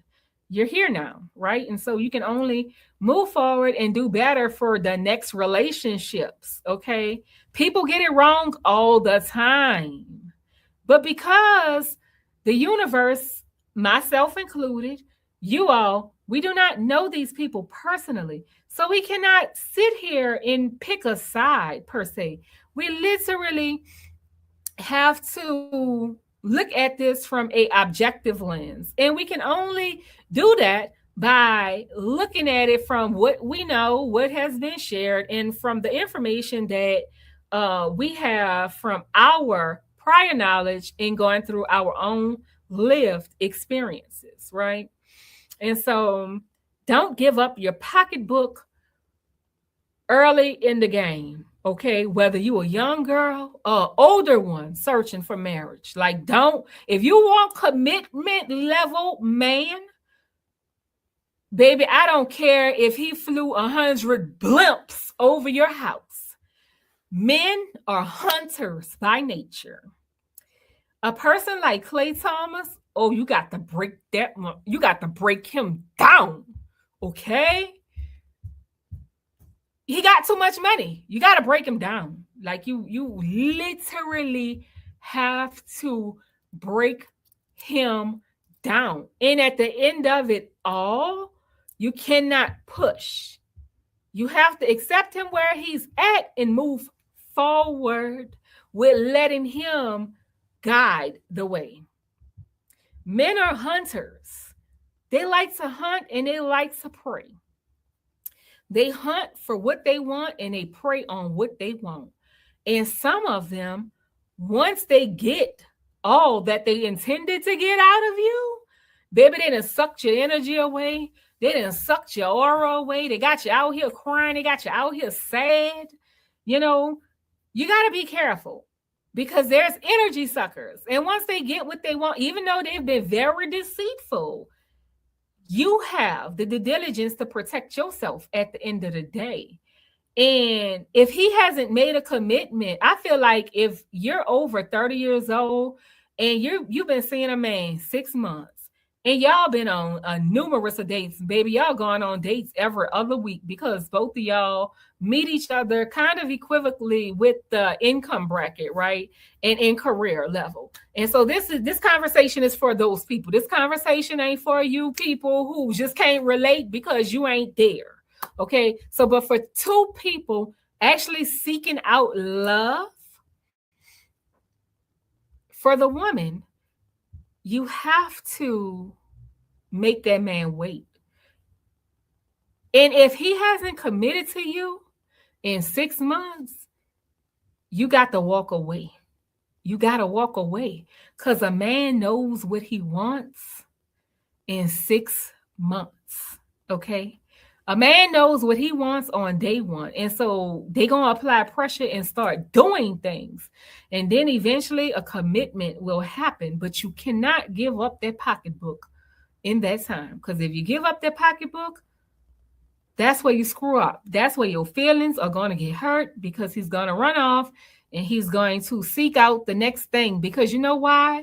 He's invalidated in himself. He's hypersexual. He don't know what it is the hell he wants. He just know that everybody and every man wants you because you're beautiful, because you're pretty. So of course he's going to want you too. You have to get to the deep-rooted cause of why this fucking man wants you. You can't just be out here letting him sell you. You the damn ocean and he out here selling you water. No, it doesn't work that way. I don't care if you have $1 and he has 100 million. You don't let anybody sell you water to the ocean. When you're the ocean is in your purse. Hello? Okay, you understand me now. So the ocean is in your pocketbook. You don't let anyone take that from you. That's your value. That supersedes all the money you have, all the credentials you have. That supersedes everything. Like that adds a whole nother level of layering to power that you hold as a woman. Now, if your ass want to just one off, maybe you want to use one of your trial and errors, right? You don't care. Maybe this man is really hot to you.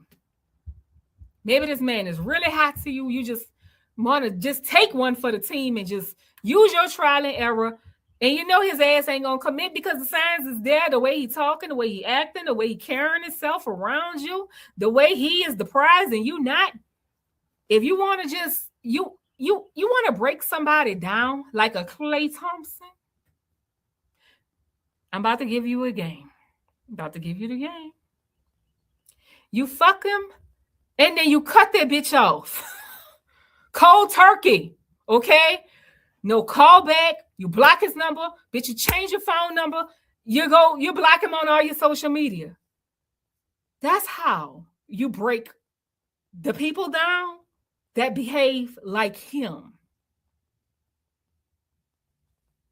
Yeah. You show him that he's like you too, but you're better, okay? Yeah, that part. So, 2 ways to handle the situation.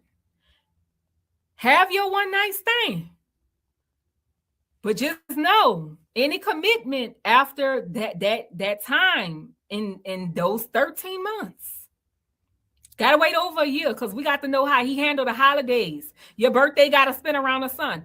We got to know how he handles things. So if you give up the cookie before 13 months, 13, can't be 12 months. You got to be 13. If you give it up before 13 months, just know your next step is to run and don't ever look back. Be the first to do it so your feelings won't be hurt. Because once he in that pocketbook,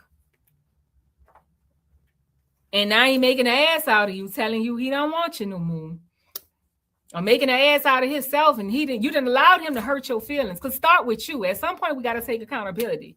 Now, this is where, and I'm going to be real quick on this because it's almost at 2 hours, and I've been talking my ass off. I really want to say this. I saw a video earlier today that entailed the alleged person who Klay Thompson may have been cheating with, that she's also a WNBA player. And so they have to cross paths. And so I listened to her video, and in listening to her, she says she gave it a few days before to see if anyone would reach out to her from either side to say, hey, she doesn't have anything to do with it. Nobody did that for her. Meanwhile, she's receiving death threats. People are coming after her family, her job, her livelihood. Like they're putting her career at risk. And she has nothing. She's saying that she has nothing to do with Klay Thompson and Megan Thee Stallion. She has nothing to do with it. Okay. But somehow social media, they're saying social media did it. But see, I'm going to tell you how shit happened full circle. Now, if you was here with me for the beginning, I said, if your ass is the one that be having problems, it's going to come out in a wash. It's going to keep repeating until you're willing to take ownership. So if you're publicly blaming someone, you have to take ownership in your part of blaming them, especially when it's causing harm to other people who has nothing to do with it, okay? Now, I heard and I listened to this young lady, and after listening to her, and I can only say what she said, and I don't know if she's, being truthful, but I hope she is. I listened to the video, and I can only go off what she's saying. She pretty much said that Klay Thompson and her have to cross paths, being in the leagues. And so, it's a men's team, it's a women's team, and they always got to cross paths in some regard, right? The coaches know each other. Fuck, they be having parties and all kind of shit. Like, they always got to cross paths, whether it's charity events or just whatever that they do. And so She said that Klay Thompson is her friend, but she does not know Megan Thee Stallion. And she's been being attacked online, and people have been sending her like some really egregious like threats and even death threats. And because they're assuming that she broke up like Megan Thee Stallion. Everyone's perception is that, or there's a rumor going around that there's a screenshot of some sort of this woman's personal Instagram story where she allegedly shared something about her and Klay Thompson's conversation regarding Megan Thee Stallion. Now, where the conversation is what I want to know, because the world hasn't seen that yet. There has been no screenshots. There has been nothing but just hearsay. So it really makes me dive down back to the Tory Lanez issue. When shit was being posted online and people just ran with it because they claim to be girl. So, but my thing is this: if you're a girl's girl, how come this woman's pain and having to sacrifice her family and her livelihood does not resonate with you when she's saying, I have nothing to do with this? You're still online attacking her, saying, so Megan doesn't have to say anything. Yes, she does.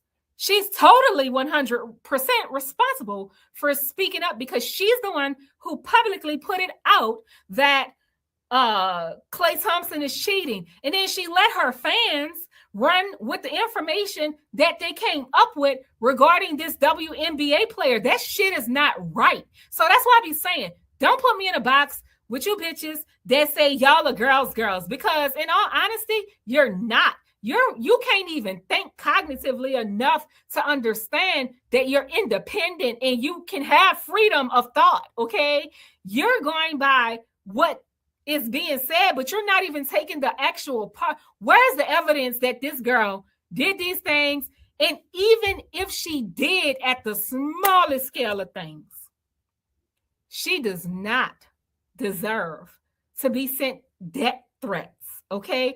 Where's the smoke for Klay Thompson? Why isn't Klay Thompson, if that's her friend, why hasn't he spoken about it? If Megan Thee Stallion is a girl's girl and y'all are her fans and y'all are girls, okay? And I'll say, yeah, I'm a fan of Megan Thee Stallion, but I'm not going to put myself in y'all's category because I'm different. Like, I'm different because y'all be tripping. It's no way that you think that this girl deserved to be attacked when she ain't did shit. And there's no way that you don't think that. How could you think that Megan Thee Stallion doesn't have some due diligence in regard to holding her fans accountable, or just coming out and releasing like a 7-sentence statement like she such and such has nothing to do with this? She's letting this thing play over and carry on. But you know what? This brings me back to the Tory Lanez issue with her being territorial and jealous that he was flirting in the pool with Kylie Jenner. Yay. See, shit repeats itself.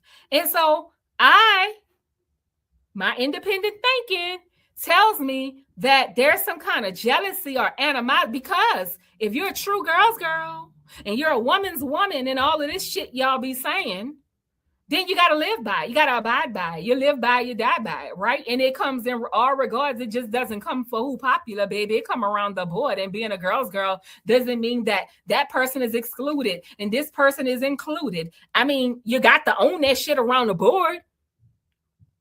Does that not make sense? You guys are in the comments saying that Megan Thee Stallion doesn't have to say anything because Klay Thompson is her friend. She said she didn't know Megan Thee Stallion. Megan Thee Stallion put this comment out. Megan Thee Stallion is repeating the same fucking cycles from the incident she had with Tory Lanez, being jealous of him flirting with Kylie Jenner. It seems like she found some shit on her man, maybe liking this girl, or the fact that they are actual friends.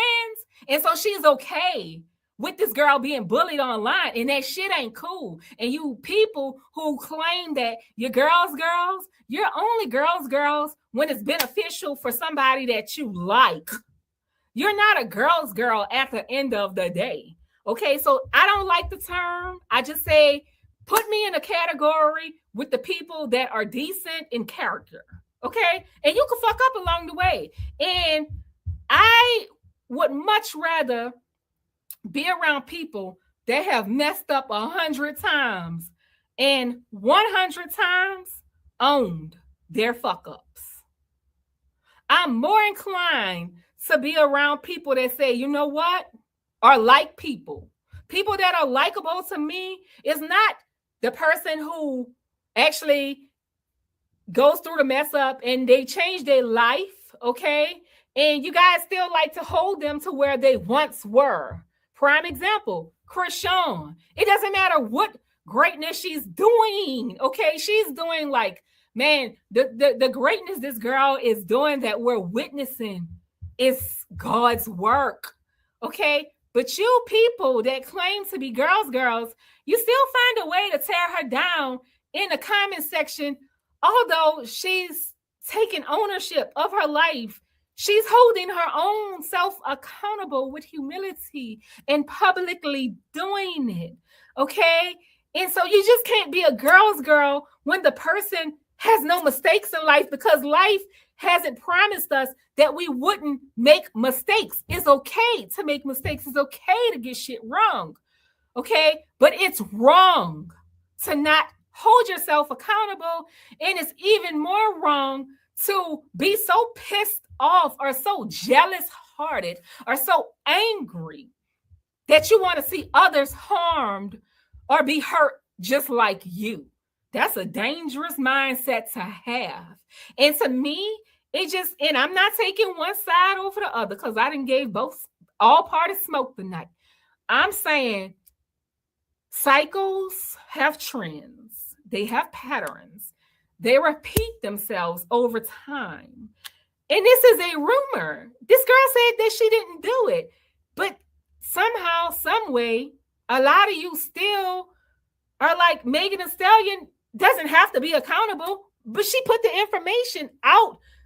And even though she didn't verbatim say it was her silence is complicit. So let me break this down. If you're going past a bad wreck, let's just say you swerved on the interstate and you didn't hit anyone. However, you swerved and stopped and pulled off again, but the truck, the 18-wheeler, couldn't stop in time. And he's flipping behind you, and you can see this in the rear view mirror. What's your due diligence in that as a person, as a human being? Fuck being a girl's girl. Fuck being a boy's boy. Fuck having this ego thing. What is your due diligence as a human being to do the right thing? Do you go back to check on the fucking person? Do you at least call the police for them and say, hey, there's a car that just wrecked on the interstate? Did you call to get them some help? Are you going to be a spectator? You're just going to sit there and watch on the sideline and watch a person be hurt? It takes a messed up individual on the inside to see someone else hurt and by actions that may have been caused by you and not say shit about it. That's wrong. That's wrong. That's not what God would want. That's wrong. Okay? It doesn't matter about popularity. This shit is wrong. Okay? We got to call things and use our brains. Okay? For instance, and this is for my Black people, white people who had slaves. Okay? We just said we know the slave house is slave A, and they got a plantation, and we see the Black people out there picking cotton, right? And we, and imagine yourself as a white person driving past the shackled slaves getting beat down with whoops out there picking cotton every single day. But you drive in on your way to work, and you have to drive past an acre of this plantation, okay? You have to drive past 1 acre for 1 mile of this plantation, and you see this shit, and you know it's not right, and you don't say anything. Does that make you a person of good character? Even though you're not a slave person, you're not a slave owner, you're just a white person, and you didn't call slaves. Fuck, you didn't have them. Your family ain't like that. Your family, you going through shit over there because they feel like you like the blacks because you're not out there with the Ku Klux Klan. So, I mean, but does that make it right for your ass to stay silent and drive past every day?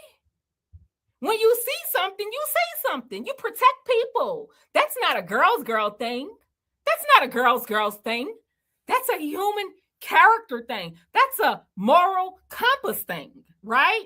And so it doesn't take rocket science to move from the small spectrum of thinking, oh, well, she didn't verbatim say it. Well, fuck, we know that. But her action caused a reaction, which is hurting someone else. Her action caused her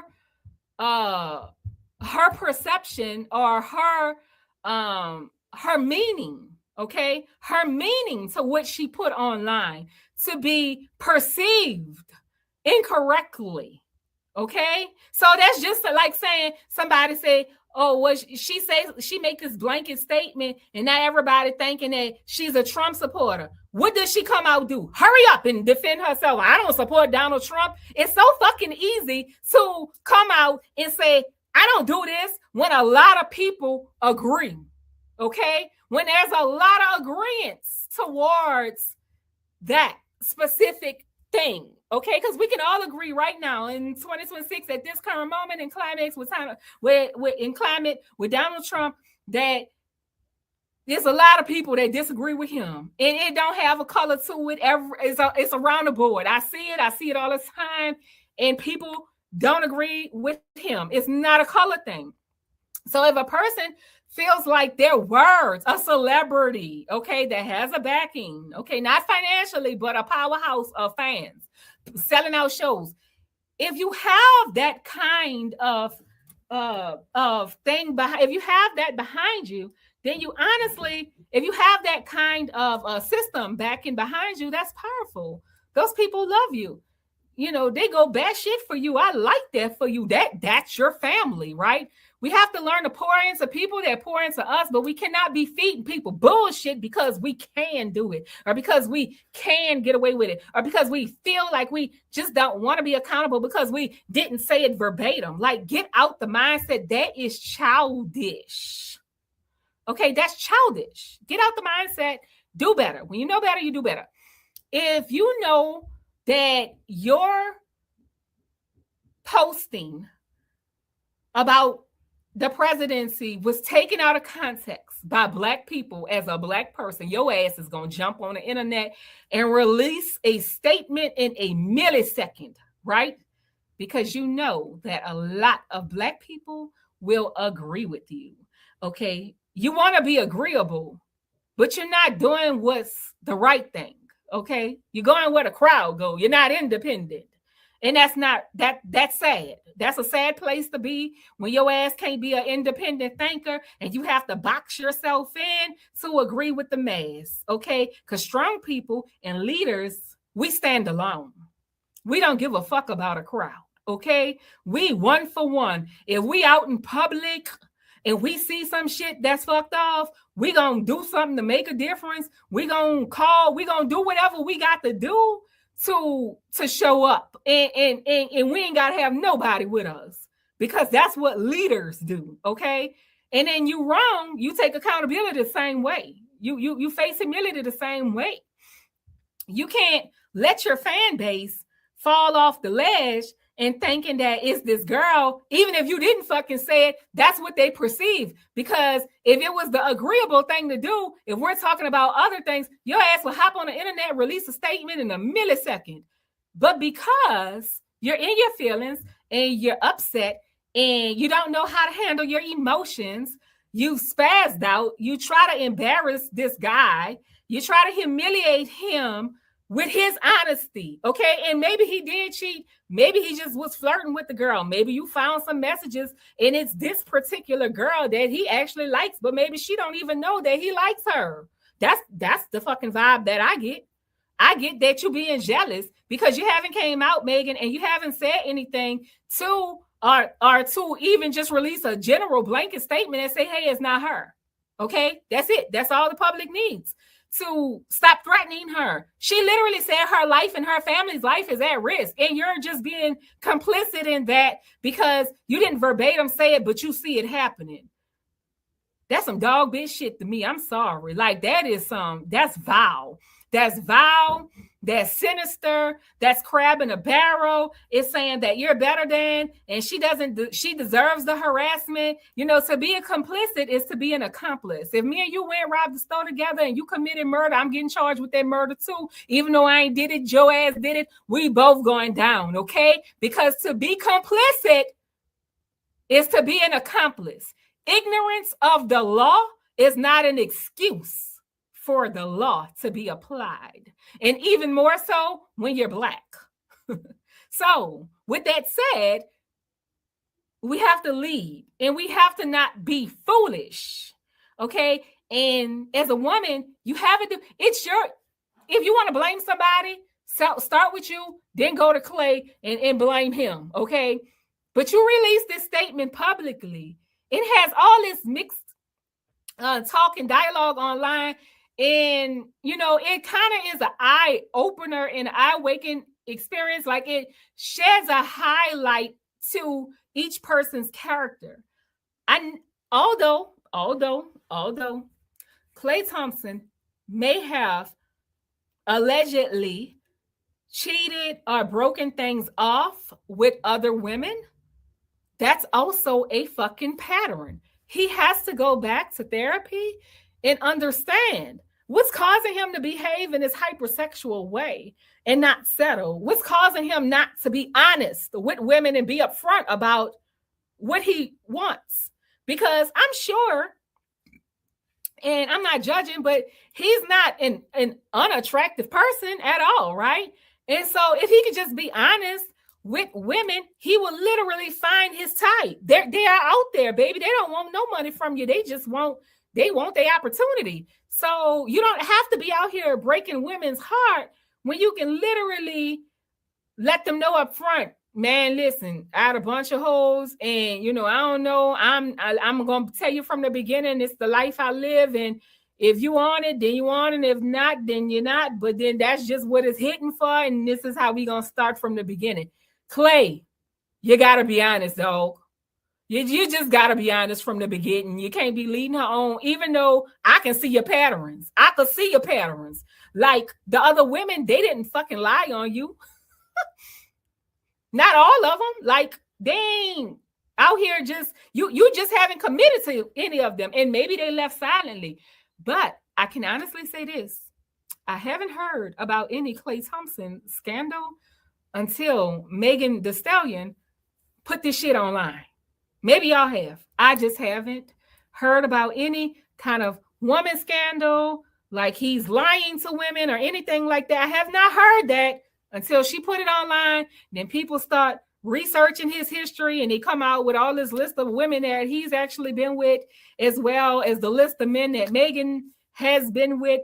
But there's nothing you can do about the history there. All you can do is move forward and just know and own that shit. If you've been with them, own it. That's all. Just own, like, yeah, I've been with them and I'm about to start over and I'm about to get it out the mud fresh. And this time I'm going to take what Rena said and I'm not about to be out there hoeing off because that's how a man going to treat me.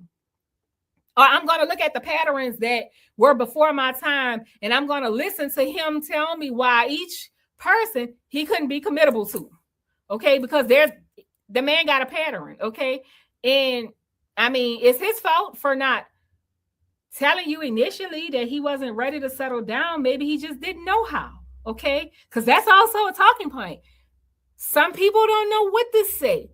So they don't say anything at all. Like, they let shit pile up. Like, you know how many times people let their bills get cut off, for instance, because they don't have the money? But they never call the bill company to say, hey, I'm calling to find out of my options because I really don't have it. You know why? because they don't take accountability. They'd rather the shit to be cut off than to call and ask for an extension. Yeah. So, with that said, y'all stop threatening that girl, the WNBA player. Y'all stop threatening her like that. I don't like that. Don't do that. That ain't nice. The girl said it wasn't her. Y'all shouldn't be doing that. And of course, Megan and Klay Thompson both owe her an apology at the least, bare fucking minimum. But if not that, a statement to their fan base. And we can all be 100 on this. I'm damn sure that Klay Thompson's fan base is not stalking this girl. He said that was his friend. He did not put out the statement. The girl, Megan, put out the statement. Y'all got to be honest and say, Megan, come to the table, bitch, and release a statement and say something, because we're girls, and we don't want to see our sister take. If you're truly a girl's girl, then bitch, I'm gonna need you to own up to it and take that role, okay? Because right now, y'all giving indecent character, low morale, crab in a barrel. I've been hurt before. I love Megan more. I want to punish this man. Listen, he got it wrong. He finally was able to say or articulate, I don't want to move forward or commit. I'm not ready. I'm unsure about it. And so that's honesty. I mean, we got to own the fact that honesty does not mean you're going to like it. It does not mean that it's popular. It just means that the person is being honest and speaking from their feelings. We have to tone back our feelings to hear them and actually say, you know what? I should have saw the signs. I should have held my regard. I shouldn't have tried to fit. I should have, because I'm going to tell you something. If you're giving him all the wife benefits of having sex with him, cooking for him, taking care of his mind, just doing things, you're giving him wife benefits, and he doesn't have to commit to you now because he know what it's like if he was to be your husband. Now he could just move on and see what it's like to be the next bitch husband. I mean, have her as the wife, you know? So you got to be careful with how you treat yourself, because Klay Thompson and his family, they don't need you to cook for them. That's something that you're doing because you're trying to fit because of your situation. And I know that your situation is not good, or you don't have much family. I mean, fuck, there's a lot of people in the world that don't have much family at all. Like, it's tons of us that's out here, that's existing, we're thriving. And guess what? It gets lonely sometimes, but we got to let people fit into us. We got to stop trying to fit when people show us that we don't belong. We have to still love them, but from a distance. When people show you that you don't belong, or it feels you have to question it, you shouldn't be doing it. And you damn sure shouldn't be doing it if he ain't commit to you and put a ring on your finger and y'all ain't set a marriage date, then, and y'all ain't married yet, after all this dating and as much money and like power that you both hold together, then he didn't want to be with you. He just wanted the experience of you because he enjoys beautiful women. I mean, it's not popular opinion, right? But it's the fucking truth. The man said, hey, I'm not ready. We have to respect his honesty. He cannot be butchered for being honest. He's owning his shit and saying, hey, I'm sorry. I apologize, but I'm not ready. It's up to you, sis, to control that emotion. And it hurts. Oh, hell yeah. Like, hell yeah. It hurts. Your ass start getting anxiety. Your fucking chest start burning. But you don't know if you're going to make it. Like, you know, that boy, that love hurt, boy. That's a different type of hurt, boy. You be hurt. So I know. Like, you be crying, bitch. Be crying in the closet around this bitch. You be crying. You be, oh, Lord. You be worn out crying. Trust me. I know. I get it. But at the same time, it's up from here, right? I mean, you can only be at this point and go forward and move forward and get on your shit, stay on your shit. Don't let nobody play you out your pocketbook as a woman. And this for all the women. This ain't just only for Megan. This is for every woman that's out there that's listening. These men like pretty women. They like beautiful women. They want that experience. And once you give it up to them, once you give them that card from out your pocket, that's a wrap. More often than not, that's a wrap. I'm telling you, I've come from married women of each decade, and I can tell you some stories. That's a wrap.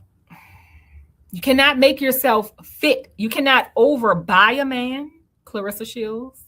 You cannot money him to debt. You cannot show up in his space too much, pressuring him after you done already gave up everything that you have to offer and he done seen it all. Now you pressuring him. It's never going to work out. It's never going to work out. It's never going to work out. In some regard, it's going to be blowback. Okay. And I'm just telling you that because I've lived it. It's been a true experience of mine.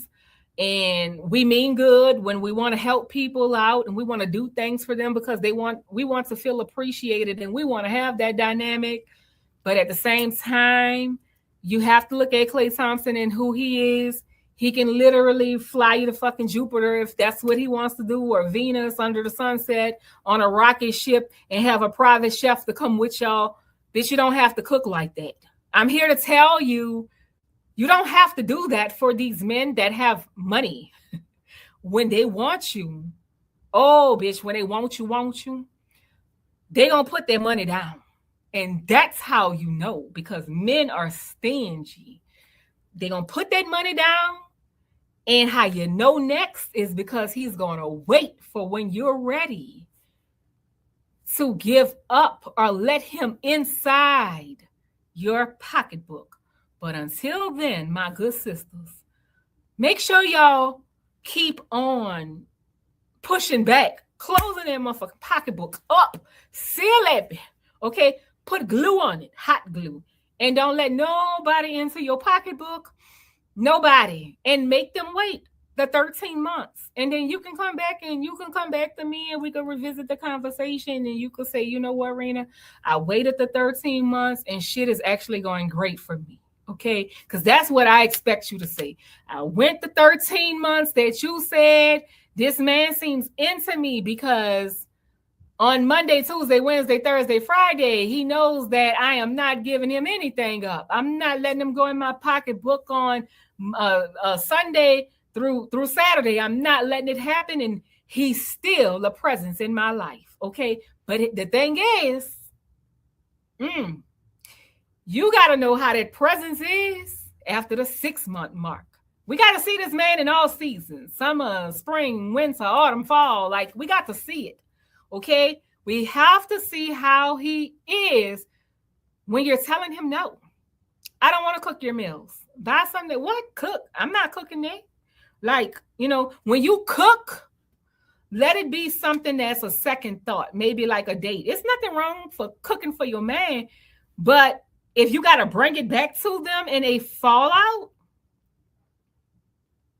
you're not cooking for him because you enjoy doing it.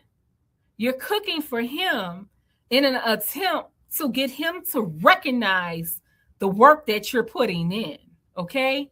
And that's when it gets to be like, okay, now looking at this from another perspective of like just tapping into that male probability and how they think sometimes. They don't like to be pushed after they didn't got all there is to get from you and seeing how you are.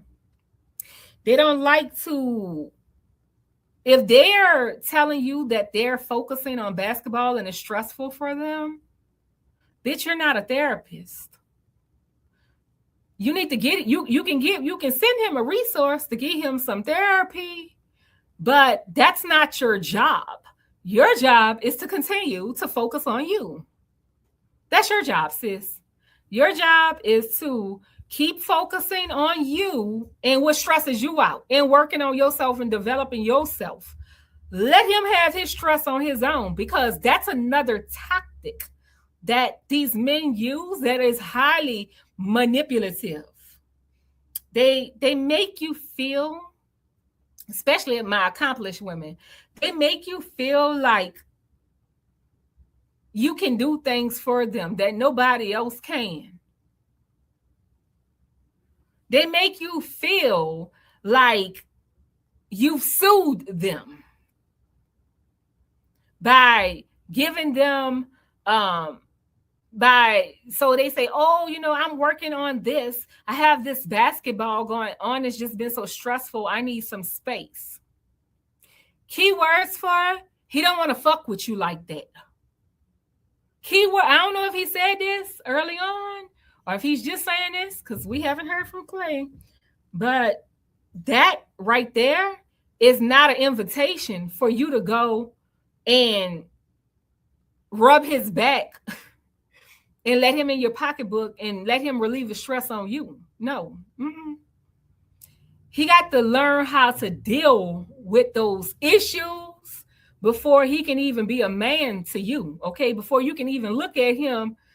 Because if he can help you through, I don't know what kind of men y'all be out here looking for, but I thought that we, at least if we ain't got a common ground on being a girl's girl, that we have a common ground on what we expect in a damn man.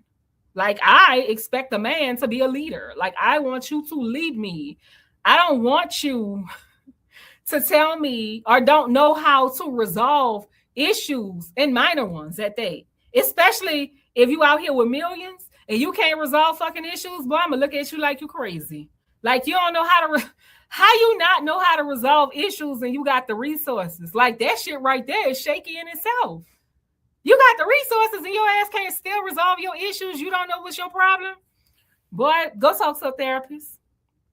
At that point, sis, that's not for you to get involved, okay? My bill's coming up. The child support people is raping me dry. I don't know what to do. That ain't your place to go contact child support for him.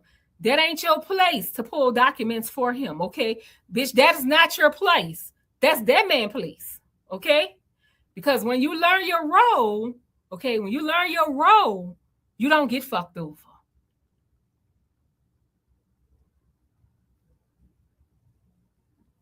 I'm in my 41 years, I've learned that the women who jumping, I ain't talking about divorced women. I'm talking about women who just jump into these relationships. They want these men to commit to them. Those women. But they didn't giving it all away. This is the women I'm talking to. I've learned that in 41 years, if you just put it all on the line, flat out, without overtime, the shit just is a downward slope for disaster. Like, back in the day when I was growing up, my elders used to say, oh no, you don't wear out your welcome. You don't wear out your welcome. You don't wear out your welcome. Let that stick with you. You don't wear out your welcome. If he's telling you that he's stressed, you have to give him space and stand back. Like, it may seem to you that it's an invitation because that's what he wants it to seem like. He want to rally you in and shit like, oh, let me see what kind of girl she is. Nah, you don't give him wife benefits if he's labeling you as your girlfriend, as his girlfriend. You don't give him those kind of benefits. He doesn't get that benefit of the doubt from you, and you just got to stand your ground as an independent woman. And guess what? What's for you won't miss you. I can promise you that. This shit won't miss you. It's going to swing the block for you because God got you. He got your best interests, but you have to stand firm in what you believe. You can't let another person shake that down or have that much control over your emotions to where you just lash out at people. Or you just so emotional that you don't know how to control it, or they just got you wrapped around their finger like you're just this needy girl. Like, girl, you don't even know your power. You don't know who you are. Like, you look damn good, and I know that you invest the time, but fuck, we invest time and shit and money and things every day, and then that shit get old us too, right?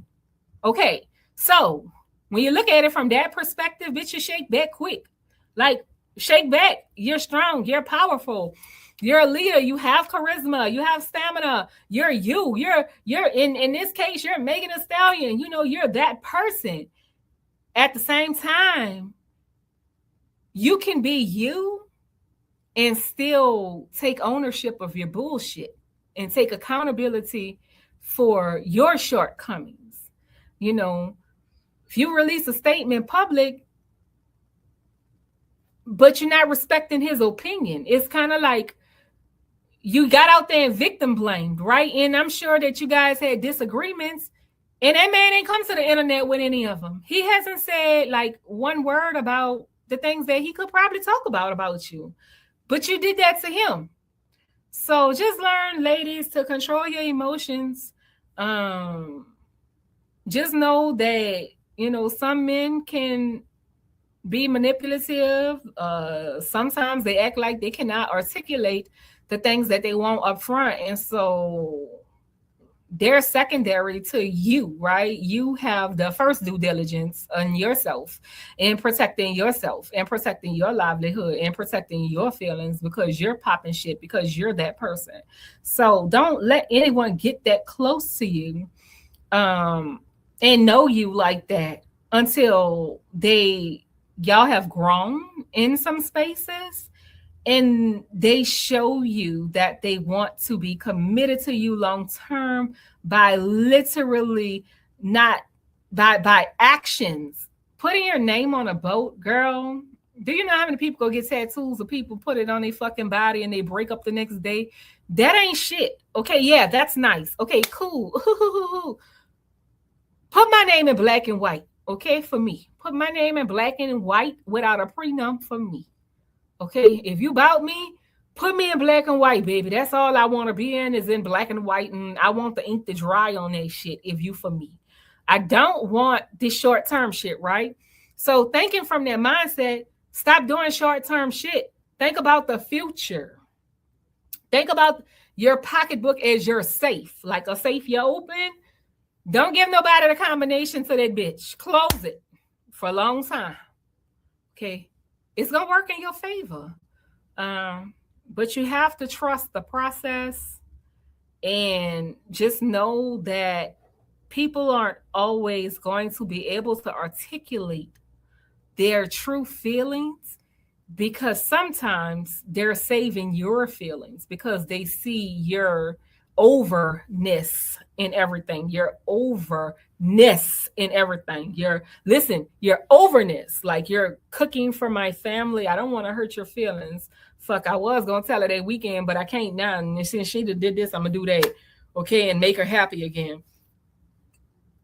Sometimes we hold people in this capacity because we don't want to see their truth, but the truth is right there in front of us. And I encourage y'all to wake up, man. Stop being a part of a group that just divides a specific group of people. Stop being a part of a group that divides a specific part of people. You have to be a person of good character and literally, like, see shit for yourself. Seek information for yourself. Don't just jump on the bandwagon because you like a person's skill set. A person can still have that skill set and also have flawed characteristics. People can still be great at the sport and also be narcissists, right? And at the end of the day, I like people for what I know them for. Anything outside of that is going to be questionable to me, right? Because people with money have privileges that I don't have, although I do have privileges that other people don't have, right? And so money is not the end all be all. You know, I have the privilege of having a beautiful family, right? But there's a lot of people that have this big old tax bracket that I ain't even in, that I'm talking about, and they don't have what I have, but they want it, right? So some shit is priceless. And how you get it depends on you first. So you have to start with holding yourself accountable, and then not blaming. I think when you get to a point in life where people have done you shit, now I ain't talking about the people that's out there defending themselves from people who have actually done them something, okay? Like, now I ain't talking about relationships where a person is trying to make you pick one side or the other, nothing like that. I'm saying when you get to a point where you're so secure in yourself that your reaction, the reaction you give is how the action was gave to you. When you get to a point where you can match that, that's a power move. That's a power move. When you go on this rampage and you can't control your emotions and you putting out statements and shit in an attempt to not hold yourself accountable. I mean, because if you put out a statement shining yourself as a victim, then, I mean, as I said, you have the first due diligence to yourself, and you have to take accountability there first, because that's where it is. Okay, it doesn't matter about another person. They got bad people in the world. Okay, people fuck over people every day, all the time, every minute of the day. They out here. The people are out here, and they're doing bad things to people all the time. However, we have to take steps to not place ourselves at the liability of others to where they could get to control our reactions. Because I'm going to tell you something. When you're out here, you posting that statement, you're not really taking ownership over your own doing in this, right? And not seeing the own red flags that was there, and not seeing like maybe a jealous spirit, perhaps, right, that you have. Maybe you just had a bad relationship previously, and like every woman that's pretty, that when your man said he got a friend, now bitch, you want to fight the friend because you just can't tolerate it because the girl pretty. She can't help that she pretty. Okay, when you come to these places and you just like, you know what, I'm accept shit for what it is and just go from there, you have a peaceful life. When you try to negate the fact that what you did for somebody, they should still compromise to be with you because you gave them this portion of yourself, what you're saying is that their feelings doesn't matter. Although they did some fucked up shit, you're saying their feelings don't matter, yours matters more, and that you're a victim and they're a villain. Okay, if you release a public statement, it just should be general. It just should say, we're not together anymore, but we're in a good space. Okay, we're not together anymore. We broke up. I'm single again. Shit, I'm starting over. Something like that. But when you just say that the man didn't want to commit to you, I mean, and people just taking this shit and they running with it. And again, I don't know if Clay is actually cheating. He hasn't said shit. I don't know what was found, what was being said. But when you make broad statements like that, then you rally up a mafia against the other party. That shit ain't right, man. That shit ain't cool. You're not letting people choose for themselves. You're painting yourself as a victim. And I mean, at some point, you know, the cycles are going to keep repeating until you're ready to take ownership over your life and accountability for your own actions. If you're going to release a statement about him saying what he did, can he release one about you and what you did?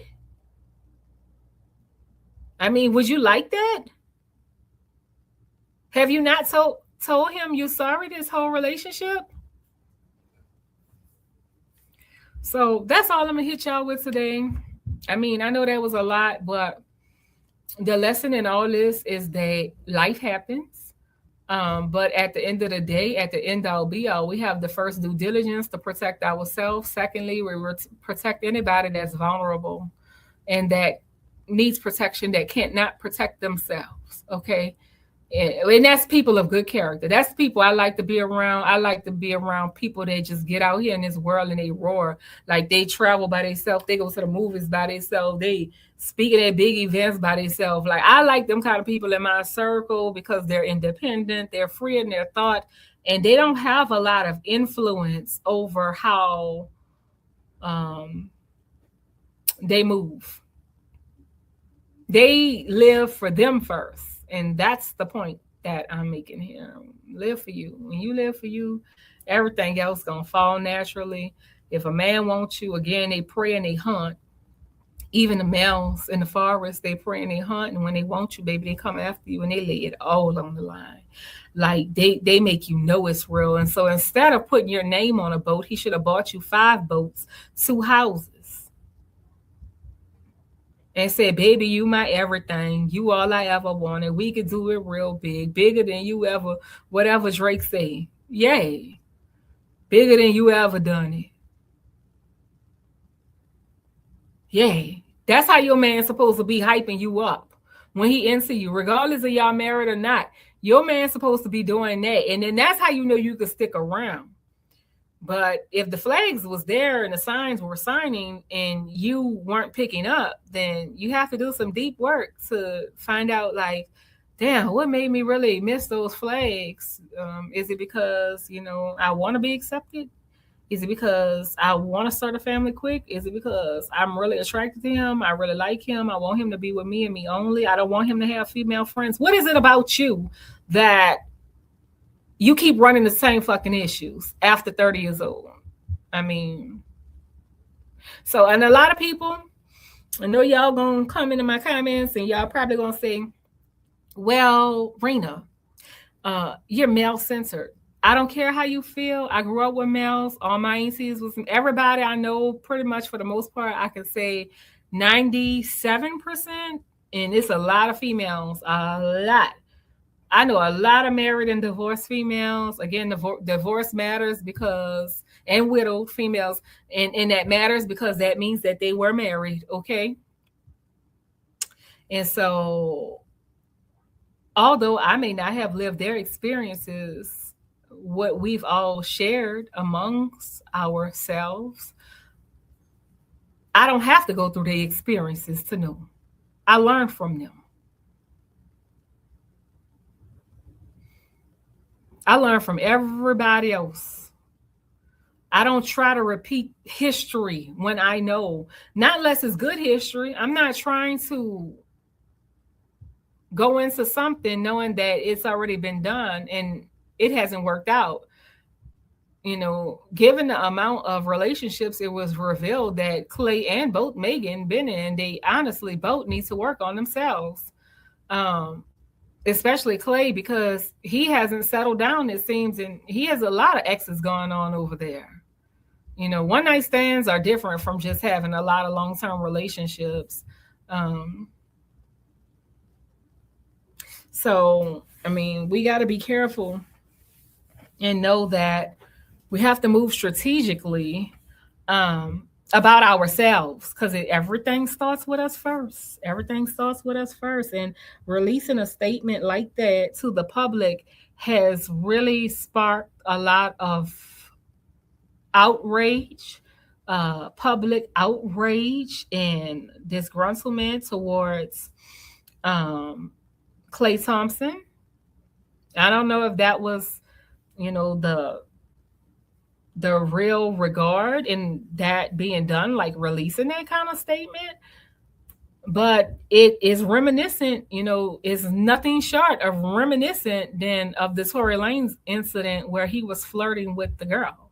So it just makes me wonder, is there a jealousy problem? And I'm just going to leave y'all with that. I know I said that about 10 minutes ago, but I'm done now for real. So peace out. Y'all catch me on the next episode. Next podcast coming soon. I got a lot more to say. Y'all go tell me in the comments what y'all think I should talk about next. And actually, if you want to jump on here with me, even if you have a difference of opinion, I'm going to respect how you feel. So if you want to jump on here with me and say some things, baby, I don't mind. Just let me know a day and a time, and I'm gonna let you know if that work, and we can run it, okay? But we just got to do it respectfully. Like, it just can't. I can speak to people back and forth all day long, but when it's not respectful, then I can't do disrespect. That's the only thing that I ask for. We could difference of opinions every day, all day. Baby, you could be a Trump supporter, but if you're respectful to me, I ain't got no problem with you.